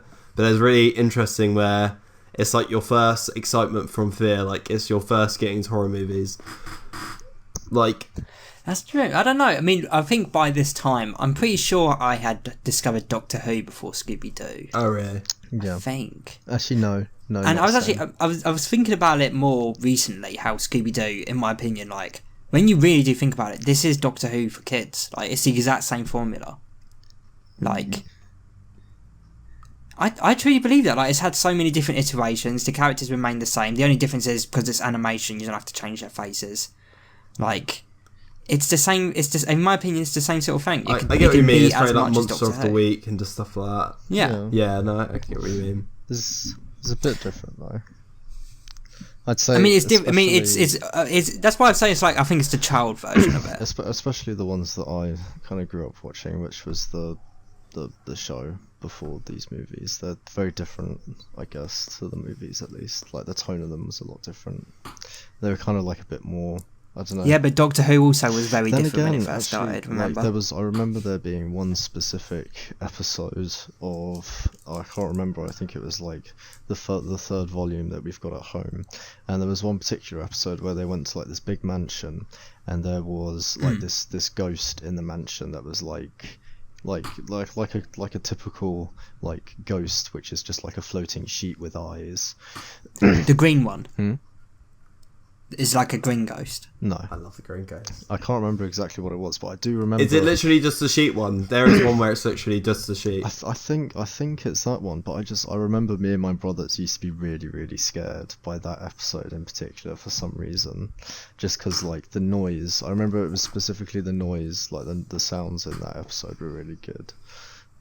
Yeah. But it was good. It was scary, but you know, obviously not scary enough for us to keep watching it, but. You know, and that was why we enjoyed it. But I do think and they always did the Doctor fun. Doctor Who was like, I remember like talking about fear, like the Waters of Mars. I remember when I watched that with my mum when it first came out, and man, yeah, that was like, yeah, for me when I first watched it when it came out at the time, I was like 12 or 13 years old. I was like, man, yeah, this is scary. Again, yeah, I mean more in the way the show is like made and presented, with how many, like the formula of the show, the structure of the show. I think they're both very both of these shows are things that could go on forever. Yeah, definitely. I mean, they both started in, was Doctor Who the 60s? Yeah, Doctor Who was 63. Yeah. I don't know which year, and yeah, I know this started 60s, but I don't know. 69, I think it was. 69. Okay. And yeah, I mean, they're both, I think they're both brilliant. But what Scooby-Doo is really cool with is the fact that, and this is what this movie does so well, they had the formula, you know, the monsters weren't real. They were just a guy in a mask, you know, there was some greedy gold digger. Not a woman, I mean an actual gold digger. And a digger of gold. or a creepy real estate businessman. And in this one, nah man. The monsters are real, the zombies are real, there's actual cat people, and they're the real bad guys. The reason this movie is so effective is because this is it subverts the expectations of Scooby-Doo so fucking much. I dare ask, are the cat people the bad guys? I think they become the bad guys. At first, they're not. They're the first, they're just killing Confederate soldiers and pirates. They kind of did a service, you know? Yeah, no, fuck those guys. But once they start, leading tourists and the Scooby Gang, fuck you. You're bad guys, you're bad cat guys. They become the people they swore to destroy. They did, exactly, yeah. They were the Senate. There's just so many iconic moments as well. Just I don't know if it's iconic from nostalgia or whether it actually is iconic. Just the wind, and it's who opened the window? I always remember. Yeah, man. This shit like that. That line is And where the carving in the wall, and she's scraping it with the spatula and finds out it's built from the ship. So many good moments. No, I'd agree with you. What do you think, Hector? Because I would agree that those lines. And just the film is, in my opinion, iconic. Would you consider what you saw would it stick with you? Do you think? Yeah, no, definitely. Yeah, definitely. I thought it was very good. Yeah, definitely. I thought it was good. It was kind of weird to see. So it was not obviously it was a bit different to the show, which I'm now researching. I think it was the 1970s one that I was watching, not the 1980s. I don't even know if there is 1980s, but it wasn't. There's versions. It wasn't too dissimilar. It was kind of weird. It was kind of a more fleshed out, more canonical version of the Scooby-Doo that I used to watch, which was cool. Yeah. Which is cool because it wasn't it was good. It was very good. You know, back when people. And talking of the love interest, the main ones we get in this film are with Daphne and what's his name, Bo, Beau, Bo. You mean Velma and Bo? Velma and Bo, yeah. So Velma and Bo, and then it's Freddy and. I thought I was not picking up on some chemistry between Daphne and you saw something else. No, yes, Velma and Bo, and then Freddy and one of those girls, or both of those girls. Freddy fucks. Freddy fucks. Freddy does fuck. Yeah, because there's that line, 'cause it's like a meme now. I always see it as a reply on Twitter. It's like, "You are so corny." You are so corny. People always just post on like people. There was just so much of that stuff throughout. That was like the only thing that stuck out to me as like, I don't know. I found it weird because like that just wasn't done at all. Well, with it being direct-to-video, you're allowed to get away with stuff like that a bit I guess so. more. I guess so. But to me, it was just kind of like, it was interesting how much there was. Like it was just like so prevalent. It was just like like it was just mentioned like, more than once in each movie. Yeah. Yeah. There's only one where they actually like kind of go ahead with it and they actually like kiss her, and that's like Alien Invaders, isn't it? Because all the other ones, kind of just. It's just implied. Yeah, it's just implied. Yeah. And I I need to see my. And even in Alien Invaders, it doesn't count because they're aliens. Yeah. And the thing I like about Scooby-Doo is I need to see my cartoon characters fuck, so that didn't really work for me. Yeah. So. Yeah, man. Like that's why I like the live action so much, because all those characters fuck. Those characters fuck. Like, yeah, Matthew Lillard fucks. Matthew Lillard fucks so much. But yeah, Zombie Island is amazing, and then that was immediately followed. Because these all come out like yearly. I'm pretty sure. Yeah. It was immediately followed by Scooby-Doo and The Witch's Ghost, which guest stars the incredible Tim Curry as Ben Ravencroft. Having just seen Rocky Horror Picture Show, I can confirm Tim Curry just steals any role. Tim Curry fucks. Tim Curry also fucks. But yeah, no, this film's literally, I mean, on Zombie Island as well, but there's something about Witch's Ghost that just literally just gives me even more of that feeling. And I don't know why, especially just when they're going around the town and doing stuff like that, there's something like even more nostalgic about that bit. I don't know why, it just feels, maybe it's even more of the cozy feeling. Yeah. I feel like they build. I like the fact that this one's set in New England, Yeah. And like, I think they built this small town like really well. Yeah. I don't know, it's fine there. And I just remember when they're eating in the diner, I remember just like always being like, yeah, that food looks good, I want to eat that food. Yeah, that did look like good food. They've always been, cartoons always do the best looking food. I don't even like eggs, but cartoon eggs look fucking delicious. They always do. Yeah, but especially in Scooby-Doo, since they eat so much fucking food, you expect it to They eat so much. And so we in Witch's Ghost, we have to talk about them guys' dicks, right? I mean, Ben literally is like, "Oh, I'll pay for your meal," and they order. Do you see how much they order? They bankrupt that man without a second thought. They destroyed him. Hey man, he is a rich author. Hopefully he can take it. Yeah, have you seen how many? That was easily like £1,000 of food, probably. I imagine. Considering what he actually tried to do. Yeah, but they didn't know that. They should have ordered more. Then there's the bit where they're actually like pulling each other back, trying to get the other one killed. Yes, I did. And they are. When they get scared, they do not care. And I have to finally sum it up by saying, what did they do in that film, other than ruin the town? They stopped the ghost. They stopped. They brought the ghost. Yeah. They brought the ghost. They found the book, then destroyed the whole town with it, and then was like, "Oh, look, job's done here. We saved the day." Yeah. They literally came, was like, "Oh, you townies are so bad for just having like this fake tourist attraction, which is fine. I don't see the problem with it." And then we're like, "Okay, now we're gonna release this ghost. She's gonna destroy your town. All right."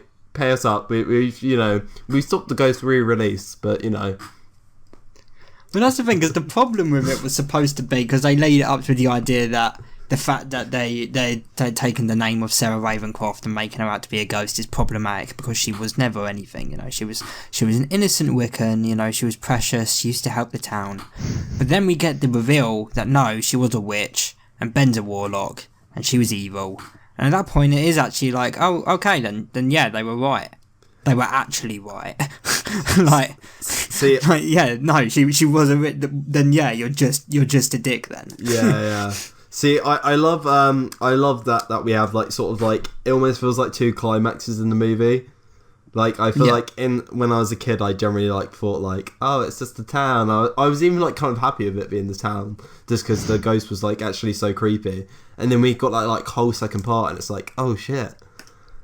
Yeah. Because they then try and do a little bit in Alien Invaders, and it doesn't work as well in my opinion. Yeah, I agree. Yeah, I was going to bring out that it sort of became a bit stale. I also got a I wondered watching this time whether it would have been better if Sarah wasn't a witch, because there's that whole thing that lots of people are killed for witchcraft and weren't actually witches. So would it have been more interesting if she was actually, and then you could have like made Ben evil or something. But she like was that. anyway, yeah. Yeah, but like making her a witch feels a bit. I don't know. Considering like there were so many like witches that were actually falsely accused, I feel like it would have been more interesting. Or that she was a Wicca, but now I'm going to use her power for evil and just have Ben Ravencroft as the villain. You know what I could have done? What? Because I mean I don't know how you would rework the story of the witch's ghost without her being a witch. So maybe they could have summoned a Wiccan who had been, falsely accused, and they do like a little ghost battle, maybe. You could have done that, yeah. Well, witch's ghost could have just been like the town thing, though, and like I don't know. I just think. Yeah, that's true. It could have just been the misdirect, yeah. I think it's a bit. I don't know. It just feels a bit weird that everyone like assumes she's a witch, and maybe if she wasn't actually a witch, and Ben was sort of right in some ways, but still wanted to be evil, considering everybody was just falsely accused of being like a witch back in New England. Maybe Ben becomes a witch. Maybe. Like he becomes gender swapped. Yeah, could do that as well. But not like transitions, but like with magic. With magic. I could follow that. I mean, Tim Curry could pull anything off.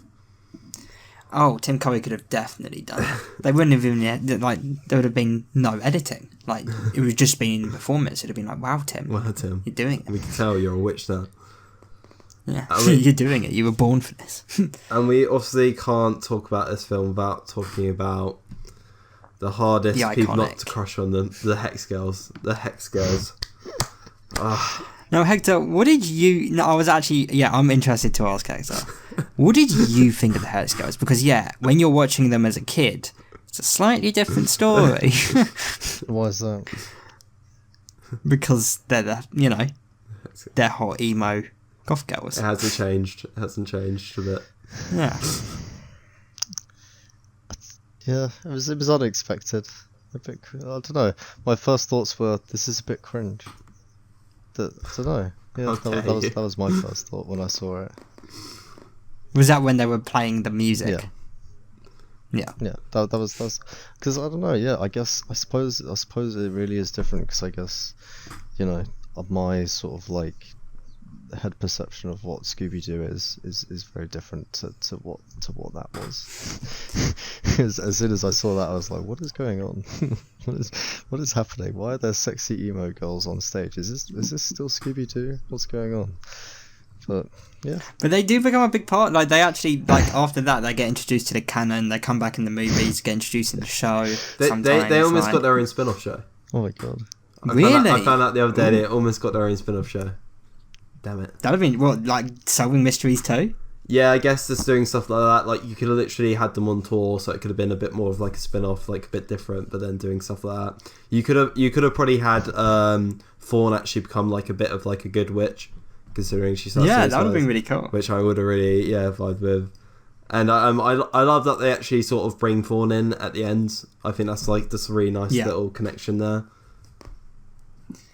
Maybe they should give them like a spin-off movie or something. I mean, they gave one to fucking Daphne and Velma. Yeah, they did. Right, give one to the Hex Girls. I'd watch that. Oh, I'd definitely watch it. I'd vibe it. As long as we get new original songs. Yeah, to be fair, that'd be quite important. We need, like, the Hex Girls song is also iconic. even the song at the end though just goes so hard, and there's just no need for it. It's like, the movie's over, guys. Calm down. No, they're dropping absolute fire. Yeah.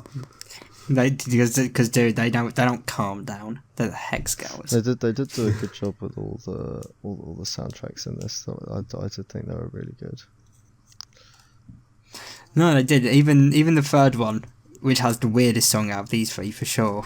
See, it's still, it's still produced well, I don't fuck with the song in the third one because I just feel like You don't enjoy it? I feel like they were like, oh my god, like we had two good soundtracks, so we have to squeeze in another song, and it just doesn't work for me. Yeah. We will talk about that very soon. But I mean, it's definitely the weirdest out of the bunch. This one is pretty good, and the song. Although I did read on the IMDb for this that the first Hexgale song is canon, but the last one cannot be determined to be within Scooby-Doo canon. They're really against that.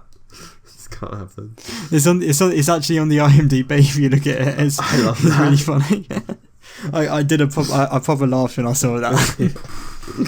We can't actually say, it's not for us to say whether that is actually canon. Yeah. Because of this one line in the lyrics, it's not for us to say. It would change the whole universe, the whole lore of Scooby-Doo. It would. Scooby-Doo, that gets too meta, okay? It's not for us to say. But yeah, and this movie, what did you think of the pumpkins coming to life? Because that's always one thing that I wasn't sure about. See, I was about to say, I always found them quite... I remember the pumpkins were always quite creepy when I was a kid. I don't know why. I think they were like the creepy... Like, that's the sort of creepy thing I remember from Witch's Ghost. Or even, I found the first witch scarier than the actual real one. Like the fake one. Yeah, no, I'd agree with that. I felt it's got like a creepy design, but I remember finding the pumpkins actually like quite creepy.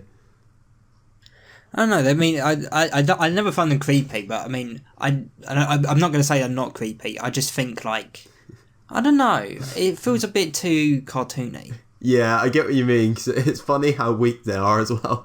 Like, yeah, and it's like, oh my god, it's a pumpkin. Like, fucking step on it, Fred. Christ. Yeah, like in the last movie we had werewolves essentially and zombies, and this one we have a witch's ghost and pumpkins. Yeah.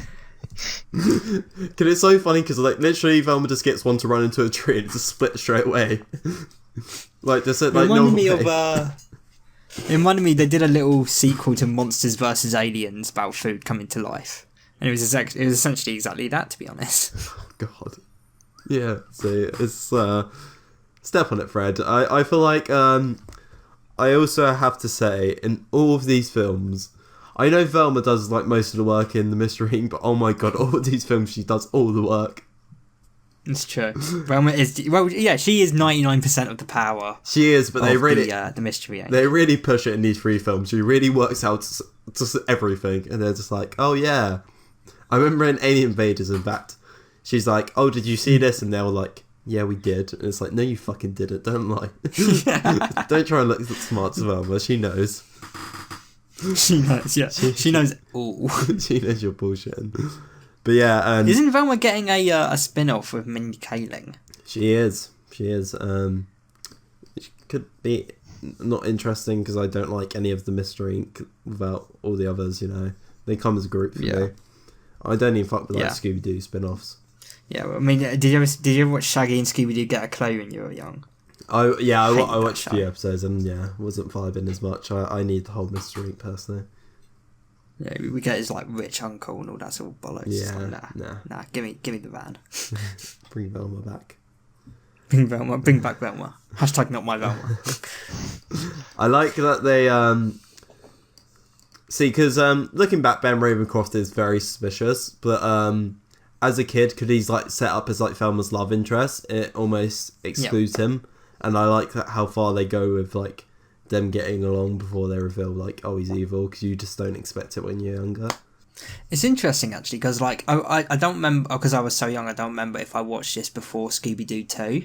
Right. But I wonder if you did, if it'd make you think more about Patrick in Scooby-Doo 2, like the live action one. Yeah, but I like Ben in this movie. He's so clearly based on Stephen King.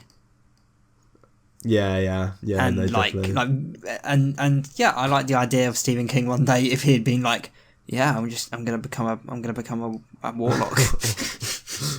What do you mean if he does one day? Stephen King is a warlock. It's true. Doesn't he refer to his dog on Twitter as like the evil one? I think so. Yeah, I think it's. I love Stephen King. I love Stephen King. I hope King. that man never dies. Me too. It'd be a really sad day because he's still pumping out books like there's no tomorrow. I just got his latest audio book, Billy Summers. It's called Billy Summers. Interesting title. Yeah. Is it good? Have you started it? Yeah, I have. It's really interesting. It's about I won't give too much away, but it's about a hitman who's going through some shit essentially. Okay. On the inside. Love that. I'll check that out. Yeah, and it's a good long book. It's like 30-hour audiobook, I think. Oh, okay. All right. Yeah. Okay, Stephen. Yeah. And we forgot to do this for the last one. What would you guys have rated out of 10 Zombie Island? Rated out of 10. Yeah. Is that a good, good 7 or 8? Good. Yeah, I'd personally give it like a good 8 or 9. Yeah, I'm a good 8. Definitely. Yeah, I think I'd give it an 8. Yeah. So yeah, we've got to do that for the last one. But yeah, now this one, what would you give Witch's Ghost? Good 8. I think, yeah, if the last one's an 8, I'd say this one's... I don't know. Maybe a 7, actually. Yeah, not as good. I'd say it's more of a case of like... It's just with I don't know, mate, I think it is just bias for me, but the first one, like when you following on from Zombie Island and like the tone and like how it's such a perfect like representation of the gang in this like real life scenario kind of thing. Yeah. I don't know. I definitely get that. I just like I really like guess that's the setting of this one. There's just something a bit more Scooby-Doo about it being a small town. And I just like that's true. I like the Halloween vibes just because it's very autumny, and I don't know, there's something that feels a bit more Scooby-Doo-ish about it. Like the small town feels very cozy, and I like that in my Scooby-Doo when it just feels like that, and there's just something off. I kind of get that. Yeah, I'd say that this is like it is like a more like this feels like it could have been like it could have been an extended episode of the show. Well, on Zombie Island, like. You couldn't slot that into the show. Yeah. You know. And I love On Zombie Island for that, and then I love Witches Ghost for this. So, like, I don't know. Yeah. I just say. But both of these are definitely, like... Yeah, they might as well be interchangeable. These are the two top of all 39 of them that they've done. Yeah. The latest one was actually a crossover with Courage the Cowardly Dog. Did you know? Yes, I have heard about this, yes. Did you ever used to watch Courage? Like a couple of times I did, but I don't really remember it. It's not something that makes me nostalgic, or I see like things of, and I'm like, oh my god, I remember that.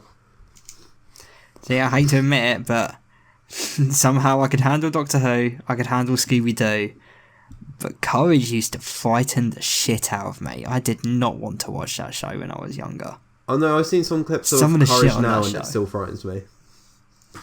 Dude, alright, so they had some really weird shit. Like, I remember an episode so clearly where it was a guy who did haircuts, and like the entire episode was in rhyme, and he was doing it like he was like a Dr. Seuss, and he was like, it was like he was horny for haircuts, man. Like he was so fucking like, his voice was so like sickly as he rhymed, and like it was so fucking creepy. I remember. Yeah.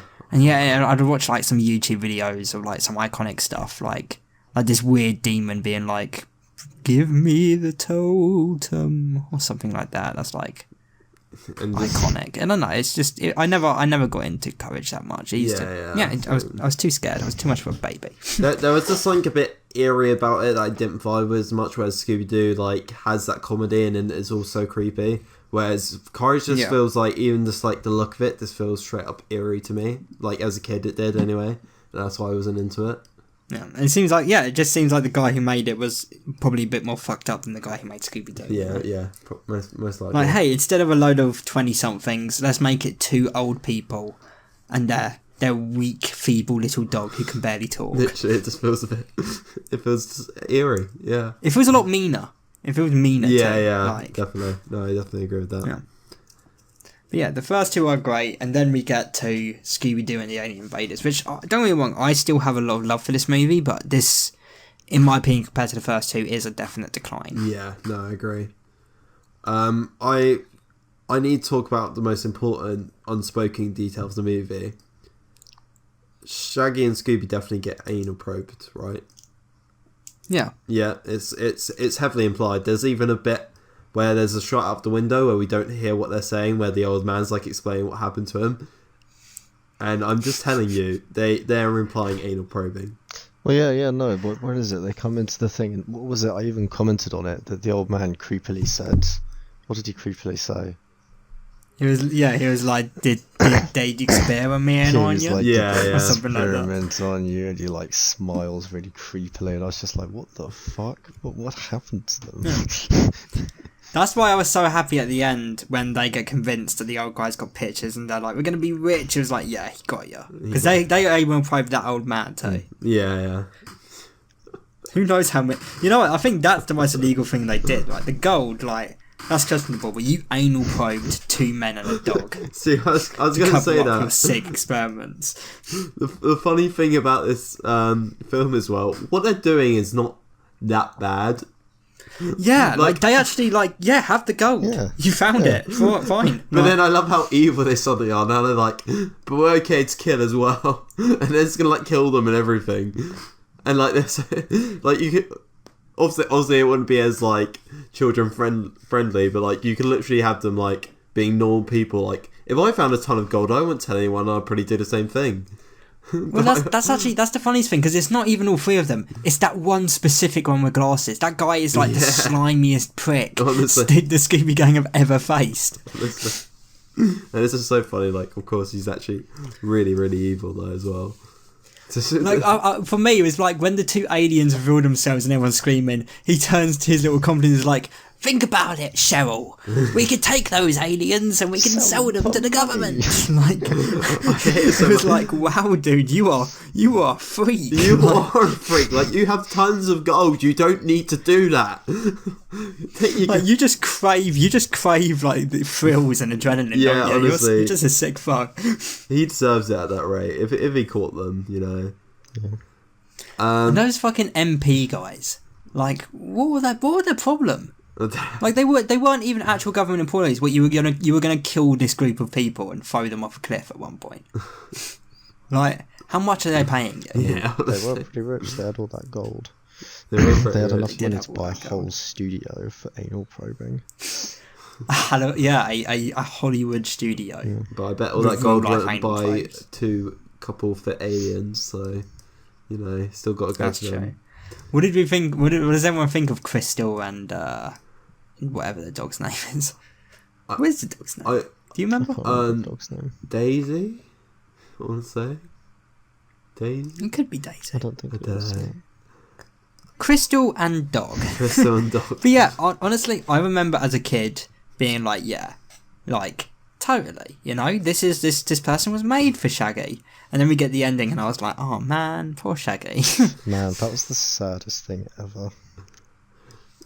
He took it like a champ. He took it like a Can I just say? And then he said, "Wait, what was it that he said at the end?" Oh, I'm destroyed. I was just like, God damn. See, I had a weird thing with this as a kid because I had a little crush on Crystal as a kid. And then she reveals herself to be the alien, and the alien's actually quite creepy looking, and Kid Me was really confused how to feel. Oh, I fancied her even more as an alien, so I was even more confused. I was like, man, where do I go from here? It made me think of, there was like that really popular test going around at one point, like, looking at like whether you're like left wing, right wing, and all that stuff. And one of the first questions is, would you fuck an alien? And that's what I was thinking of the whole time. Man, if they look like that, maybe. Especially as a human. Like, that's the thing, Crystal. Man, it was a shame for Shaggy, because like he doesn't have love interests often. Yeah. And a lot of the time when he does, for some reason, it's fucking Velma, and I hate the pairing of them together. Oh, it makes no sense. Sorry, it doesn't work. Yeah. Sorry. And this, it was fine. I like Crystal. It's a shame she never gets brought up again. Like, especially considering, you know, he loved an alien. Yeah. I'd bring that up all the time. I mean, yeah, it makes sense too. Shaggy love interest has never worked for me. I just find them a bit bland. I don't know. Like, I don't like it in Scooby-Doo where he has the love interest. I don't know. Mary Jane. Yeah. which is his favourite name. Yeah. I just find that whole storyline just a bit dull. Anytime in a show where he would have like a love interest, I don't know. It just doesn't... I think because he just ends up not being Shaggy to me. Because he just ends up... I think the only good thing about it, the worst thing about it, which this movie doesn't do, is whenever they give him a love interest, they always try and create conflict between him and Scooby-Doo. Yeah. But this movie doesn't do that because they also give him a love interest. Yeah, they also give him the one. So, like Mystery Incorporated, which is a show I really fucking love. I think it's one of the best Scooby-Doo shows. Yeah. They try it with Velma, and they also have that conflict with Scooby-Doo. And when you do both of those things at the same time, it's like, well, yeah, choose Scooby-Doo. Yeah. Like, you're Shaggy. Like, yeah, of course you're going to. Like, so, question. Obviously, we find out the dog could talk at the end. yeah. If the dog couldn't talk, would it be weird if Scooby, went his way with her? No. Nah. They have the facial expressions still, you know? Yeah. True, but is it just a bit like less aware? I thought it was funny how, like, I mean, because, you know, she can talk. She's an alien. And Freddy at some point is like, you know, gee, imagine that when they're like, you know, a talking dog. Oh, yeah. How can Scooby talk too? I'm surprised none of them were like, are you an alien, Scooby? Like, They also have Like- that weird line where Shaggy says to Crystal, "Oh, you can understand him." Since when's that a thing? yeah. I didn't get that. I was suddenly like, what? I also picked up on that. I didn't understand what that meant because I thought everyone could understand him. I assume so, unless they're like implying now there's some sort of unspoken rule that no one can understand Scooby. Well, no, because then at But the surely end, Freddy can, because he was like, Yeah, gee, exactly, imagine 'cause that. Freddy says that at the end. Well, no, like outside, like the mystery gang can understand him. Man, that's crazy. But I don't like that. It just makes no sense. Like, why? Why would none of them be able to understand? Why? Is it a psychic connection? But now I'm thinking through. Now I'm thinking through the last two films, and I can't think of a moment where he had a conversation with one of the other people. In the first movie, there's the bit where, you know, he takes the phone call. Could that constitute as a conversation? Because that was with, like, a random guy. Yeah. No, yeah, in the first one, he talks with Rowan Atkinson's character, alone in an office. Oh no, I was talking about the first like. You mean these animated movies, these, right? because they might be like that might be like canon in these movies specifically.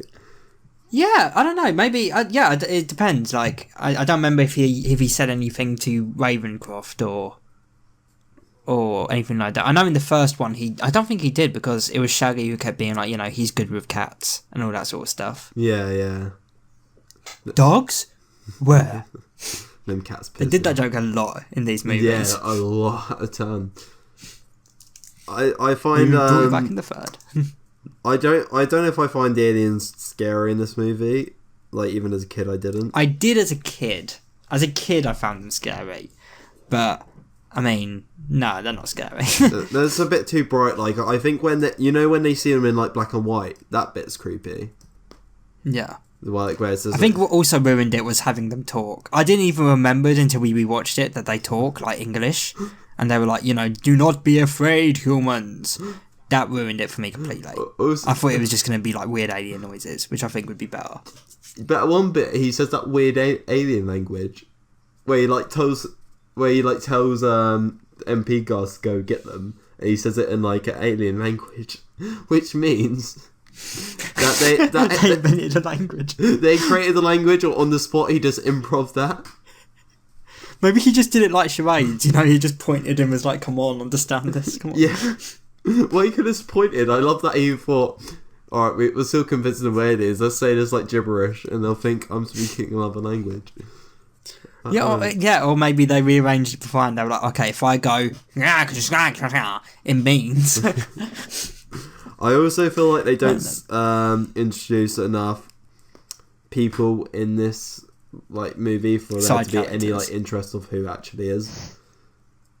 Oh wait, yeah, no, it's not only that, but I think like it's insanely obvious who it is in this movie. Yeah, it is. Like it's not even like a question. Yeah, Like, even them, even at one point, I think they are like, you know, You figured it out, Velma. I think Velma's like, it wasn't hard. Yeah, yeah. And I was like, no, it wasn't. It really wasn't. It wasn't. See, I also wanted of like some real aliens because I thought it'd been cool because we've had like the real supernatural twice in a row. Yeah. It would then been cool because they already set up in this film that they are real aliens. It would have been cool if it was like, no, they're now actually people in masks again. I thought that would just been like a cool little different thing to do rather than literally rinse and repeat of it being like, oh, it's someone fake and oh, but no, there are real aliens as well. It's also interesting to think about though, because unlike it's the same setup as the second one where there's a fake out and then we reveal it's real. But unlike in The Witch's Ghost, if the aliens weren't real in this movie, if Crystal and the dog didn't turn out to be aliens, the mystery gang probably would have died in this movie. That's very true. Yeah. They were hanging over a cliff. Like, they distracted. Like, if it wasn't for the alien reveal, this could have been like it for them. They were really honestly, once the aliens reveal themselves, the mystery gang were kind of like by the end a bit incompetent. Yeah. At their jobs, I'd say. Like they really had them. The guy with the glasses and the ponytail really had them over the ropes there for a second. Yeah. No. Well, it's hard because I feel like as well in this one, for some reason even more than the first two, the violence is a lot more cartoonish.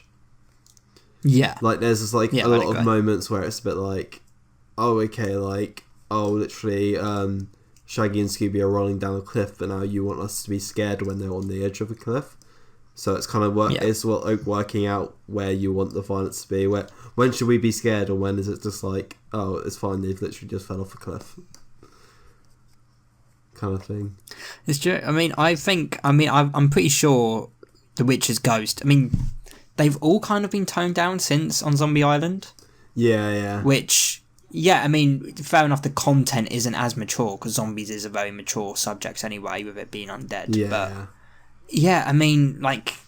the aliens, especially I was thinking about that in the scene where, Shaggy and Scooby are on the table,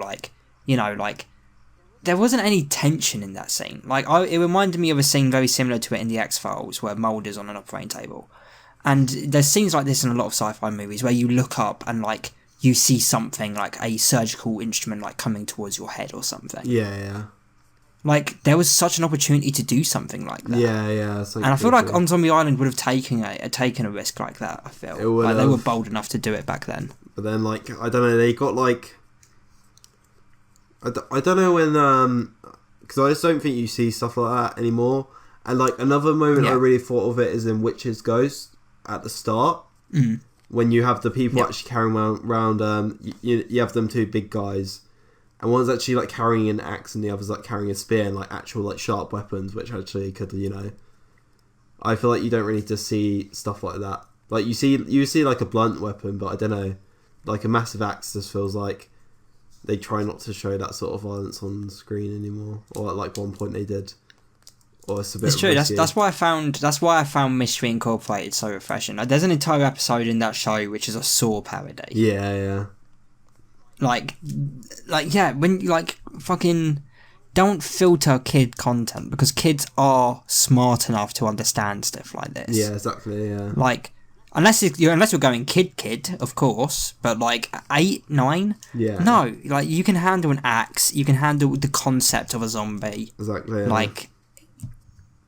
Go big and go home. And this movie, in my opinion. Yeah, it doesn't go big enough with the concept. I definitely remember it better as a kid. I will say that. Yeah, same. I also have to say though, because it's always probably been my least favourite of the 6 I used to watch as a kid. Yeah. And I think it's because I've never really fucked with Scooby-Doo and Aliens. They don't really go together for me. I don't know. That's fair. I did think that as well. Yeah. When I first saw it, I was like, this is very interesting. Because usually it's ghosts and zombies, not aliens. I remember seeing the intro and I was like, whoa, what's going on? Yeah, you said it reminded you of What What If. It could be a prism. Although I did forget how beautiful the intro is. I do think it is a very nice intro to this movie. Yeah, it's quite Reminded cool. me a bit of a Doctor Who-ish. What I also going to say is, I think I can imagine On Zombie Island and Witches Ghost actually both being theatrical releases, where this definitely feels like a straight-to-video one. Yeah, I can agree with that too. Yeah. And yeah, sorry, let's talk about the groovy song, which we wanted to bring up. Yeah, I mean, it was weird to have a song from Shaggy. Somehow this isn't the last one. They also do it in the live-action movie Curse of the Lake Monster. He has a song about Velma. Oh, God. And yeah, somehow they keep giving Shaggy songs. I don't know. I don't hate it simply because I especially don't hate it because of the visuals. I think the visuals of it are really fun. Yeah. Like, I think it's, you know, like, I'm having a good time when I'm watching it. But yeah, this definitely isn't a song that I'd like put the MP3 on my phone. Yeah. Put it in a playlist, you know? I don't know. Not like Terror Time again. It felt weirdly... I guess it felt a bit more kiddish than Witches, Ghosts and Zombie Island when they did stuff like that. I feel like when you do stuff where you're kind of transported like that and looking at it like that, I don't know, it feels like a different tone. And I think that's just why I did it. No, I can agree with that. The entire movie did, and it was good though. I do think, especially compared to so we didn't look at anything past the third one, but the fourth one is the last one that has like a monster that's real, with it being a AI. Yeah. I do think Cyber Chase is better than this, which is why same. I didn't want to kind of mention it, because like it kind of takes it back up. Yeah. This movie because like, yeah, as you said, Scooby-Doo doesn't do aliens, so if you're going to do it, it should be a lot harder. Yeah. And having the aliens be the good guys in the end was, that was fine. It was a fun idea. Yeah. I suppose. It's like, I don't know, as a kid you kind of just don't think about it as much, I guess. Yeah. That's another reason why I didn't want to watch Cyber Chase, because that movie really does sit well with me, the memory of it. I remember really loving that movie as a kid. Yeah. I watched I didn't watch Cyber Chase that long ago, and I still vibe with Cyber Chase. I think it's just a lot of fun. I thought it was a clever idea, personally, putting them in the video game and doing it. Oh, good. That does give me hope, to be fair. Yeah. Maybe I will give it a rewatch, because I don't want that movie ruined for me. That was, as a kid, that was one of my favourite Scooby-Doo movies. Yeah, that and Witch's Ghost, but now Witch's Ghost is mine, but Cyber Chase I just remember watching loads. Especially like when they meet like the alternate universe ones of them. Yeah, man. Oh, and they bring back some of the monsters. Tar monster. So good. Yeah. What's your favourite? Yeah, what's everyone's favourite Scooby-Doo monster? Ooh. I think I'm gonna go classic Creeper. Oh, Creeper's fucking amazing. Creeper's really good. I do love the Creeper. Yeah. I do feel like, I don't know why I find it, because I used to find it creepy when I was a kid. I find the Witch Doctor quite creepy as well. Yeah. For me, it was always the clown one. The creepy one. Yeah. Which is weird, because I'm not scared of clowns. Like, I love the Joker, and Pennywise never got to me. But there was something about the design of it as a kid that really did creep me out. They also, Doctor Who completely stole a Scooby-Doo monster. The space cook, the skeleton in the space thing. Oh yeah. Doctor Who just took that, and ran with it. Man, I can remember so many different ones. Do you remember the Witch Doctor? Yeah. Witch Doctor? Yeah, Archie just mentioned that. It's fucking classic. I remember the Witch Doctor quite a lot. Yeah. What episode? That was I can't remember the full They all episode. had cool titles. That one was cool, and man, yeah, there's so many. The ghost. Obviously, ghost clown, the tar monster. The ghost clown. Spider-Man. Sorry, the one with like the one I'm little talking about. hypnotizing thing where he's trying to hypnotize them all. Yeah, that's the one. Of course, the that one was we a good talked one. about earlier as well. The like phantom like ones where they're like in the great. They've got the green, and they've got the spooky faces. Yeah. Can't remember what they're called, but they're cool. Yeah, man. Yeah, what I can't remember what one that's from. The one that I was scared of was like the ghosts that were grey, not the white sheet one. It was from A Night of Fright Is No Delight. I remember it. And Oh, okay, yeah. They actually revisit that episode in the supernatural crossover they do with Scooby-Doo. yeah, I remember that episode in particular. Used to scare me and my brothers a lot. I'd say probably those ones. Or the Creeper. It's The classic, Creeper is it really a is. classic one as well. And I remember as well. Classic. Oh my god, there's so many. There's just so many. There are. There truly are. There's like a Bible of it. Probably. Yeah. I can't wait to look through the Scooby-Doo wiki later. There's the underwater ghost with like the scuba diving stuff. What's he called? yeah. I can't remember his name. No. It's Not my fault. I think it's like called the Ghost Captain Cutlet or something. It's like this. Captain Cutlet. Yeah, Yeah, that's it. Captain yeah. Cutler, something like that. Yeah, that's cool. Yeah. And then Like, there and is this- like actually. Oh, and of course the Black Knight Ghost. Classic. Yes. Yes, yeah, of course, yeah. That's the first episode. Black Knight. It was, yeah. Yeah. And man, honestly, that and the Tar Monster, those are the two best parts of Scooby-Doo 2. Yeah. Like, I love them doing the Black Yeah. Knight Ghost in that. But yeah, what would everyone rate out of 10 Alien Invaders? 6. For me, unfortunately, yeah, I was gonna personally, I'd go like 5 maybe. Oh, 5, Like, really? Yeah, unfortunately, like I think this is like, I don't know. It's just a bit bland. Maybe I need to watch. Yeah, exactly. Like from what I remember, like I think if I was to put on Cyber Chase right now and it was as good as I remember it being, I think that's what I would classify as like a 6. Yeah. I from the last time I watched it, which wasn't too long ago, I think I gave Cyber Chase a 7. But I will rewatch it. But there's just so much fun stuff in Cyber Chase, like as you can do with like people stuck in a video game. Yeah, So- this it just doesn't go far enough with the idea, and especially I think this one has a lot of like the stuff with Buck and the stuff with the old guy. Yeah. Where in the end, because it turns out these aliens weren't real, it doesn't really. It kind of feels like it didn't really lead up to anything. You know? Yeah. It also feels like a weird sort of I don't know how to explain it, but you know the whole Buck thing at the end where it's like, oh look, he's actually a good guy, and I'm like, he literally had like, he actually presses flowers. but like it just feels like, yeah, but he had like 30 seconds of screen time. It's not like, oh my god, he's actually like don't actually like you actually set him up as like a bad guy. You just have him being grumpy for 30 seconds. Like you didn't actually put any actual like it wasn't like Bo the gardener where you actually have like multiple like bump ins and stuff like that and people like talking about him. It was just like, oh look, this guy's sort of grumpy. Oh, he might be the bad one. It's like, no, he presses Freddy's flowers. like, see guys, it wasn't him all along. Yeah, it just feels like, I don't know. It's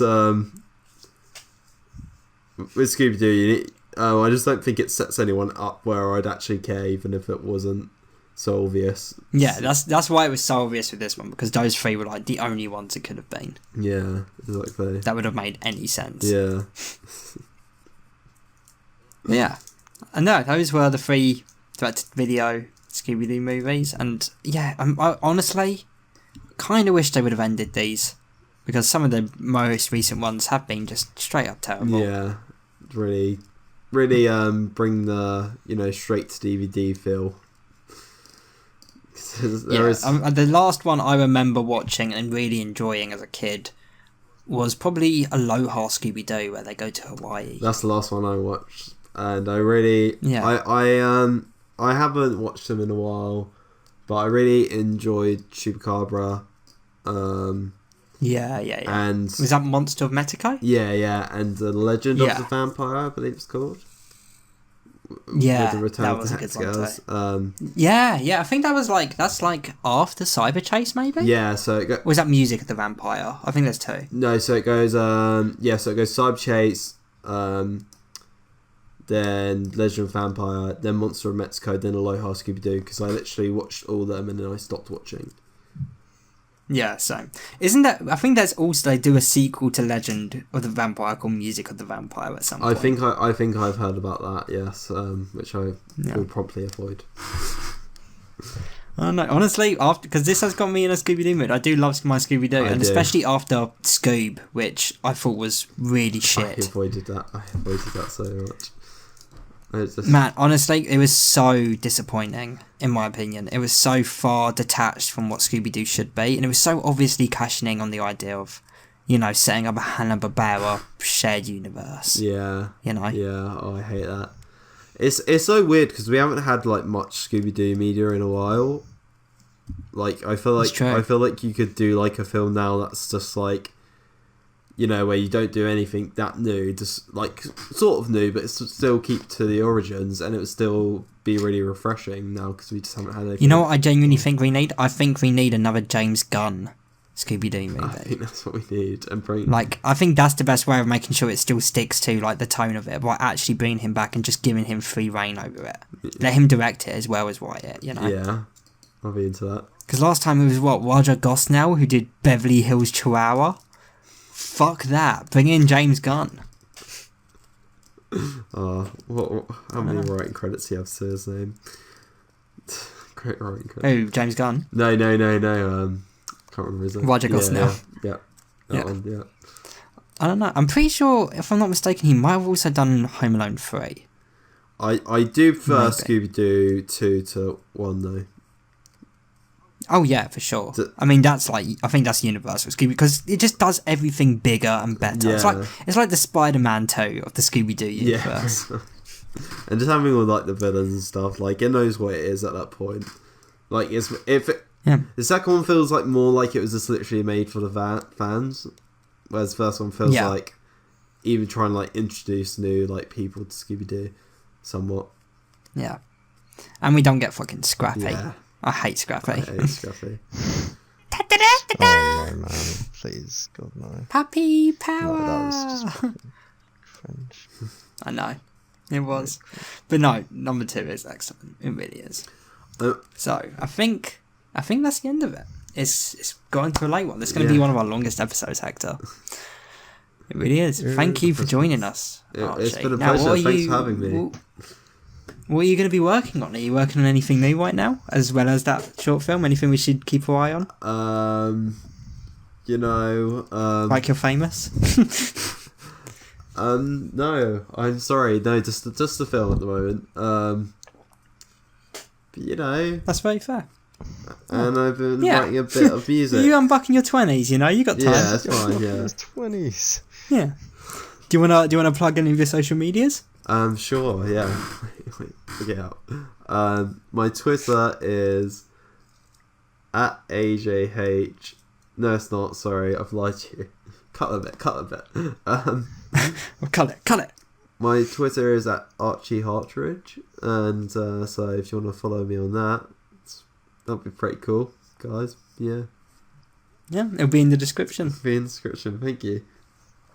Yeah. Right. Thank you for joining us, Archie. Hopefully we'll have you on again soon. It's been a good one. Yes. Yeah. Had a good time. Scooby-Doo's Next Halloween we'll look at the next 3 Scooby-Doo movies. Yeah. It is, and it does fit the Halloween film, the Halloween tone so well. Yeah, it really does. Definitely does. And it's good for us because we're going to be getting into more and more disturbing topics as the weeks go on. Yeah. Good luck with ending at Tusk. I mean, to be honest, like after like having Scooby-Doo refreshed in my memory, I might actually whip out the old box sets and watch some of like the classic episodes again, because I do love me some. Dude, if you have Prime, seriously, Prime has Scooby-Doo Mystery Incorporated, which is one of the newer shows. It's one of the best ones. It really is. I'd recommend it. It's fully great. They do have the original 60 series on Prime as well. Yeah. I might give them. Oh, do they? I'm gonna go and fucking look through the wiki and remind myself of some of the classic monsters they've got. Yeah. Oh yeah. I mean, yeah. I'm definitely just gonna fucking watch them all again, to be honest, at some point, just like, because I usually watch an episode a day of South Park for lunch. I'm gonna switch it up, do an episode of Scooby-Doo while I'm having my lunch. I mean, there's way more Scooby-Doo. You would have a long time to watch it, is what I'm saying. Yeah, thank you everyone for watching. We hope you enjoyed, or listening, sorry. We hope you enjoyed this episode, or watching. Maybe you're in the room with all 3 of us separately watching this. But yeah, thank you for listening. We hope you enjoyed, and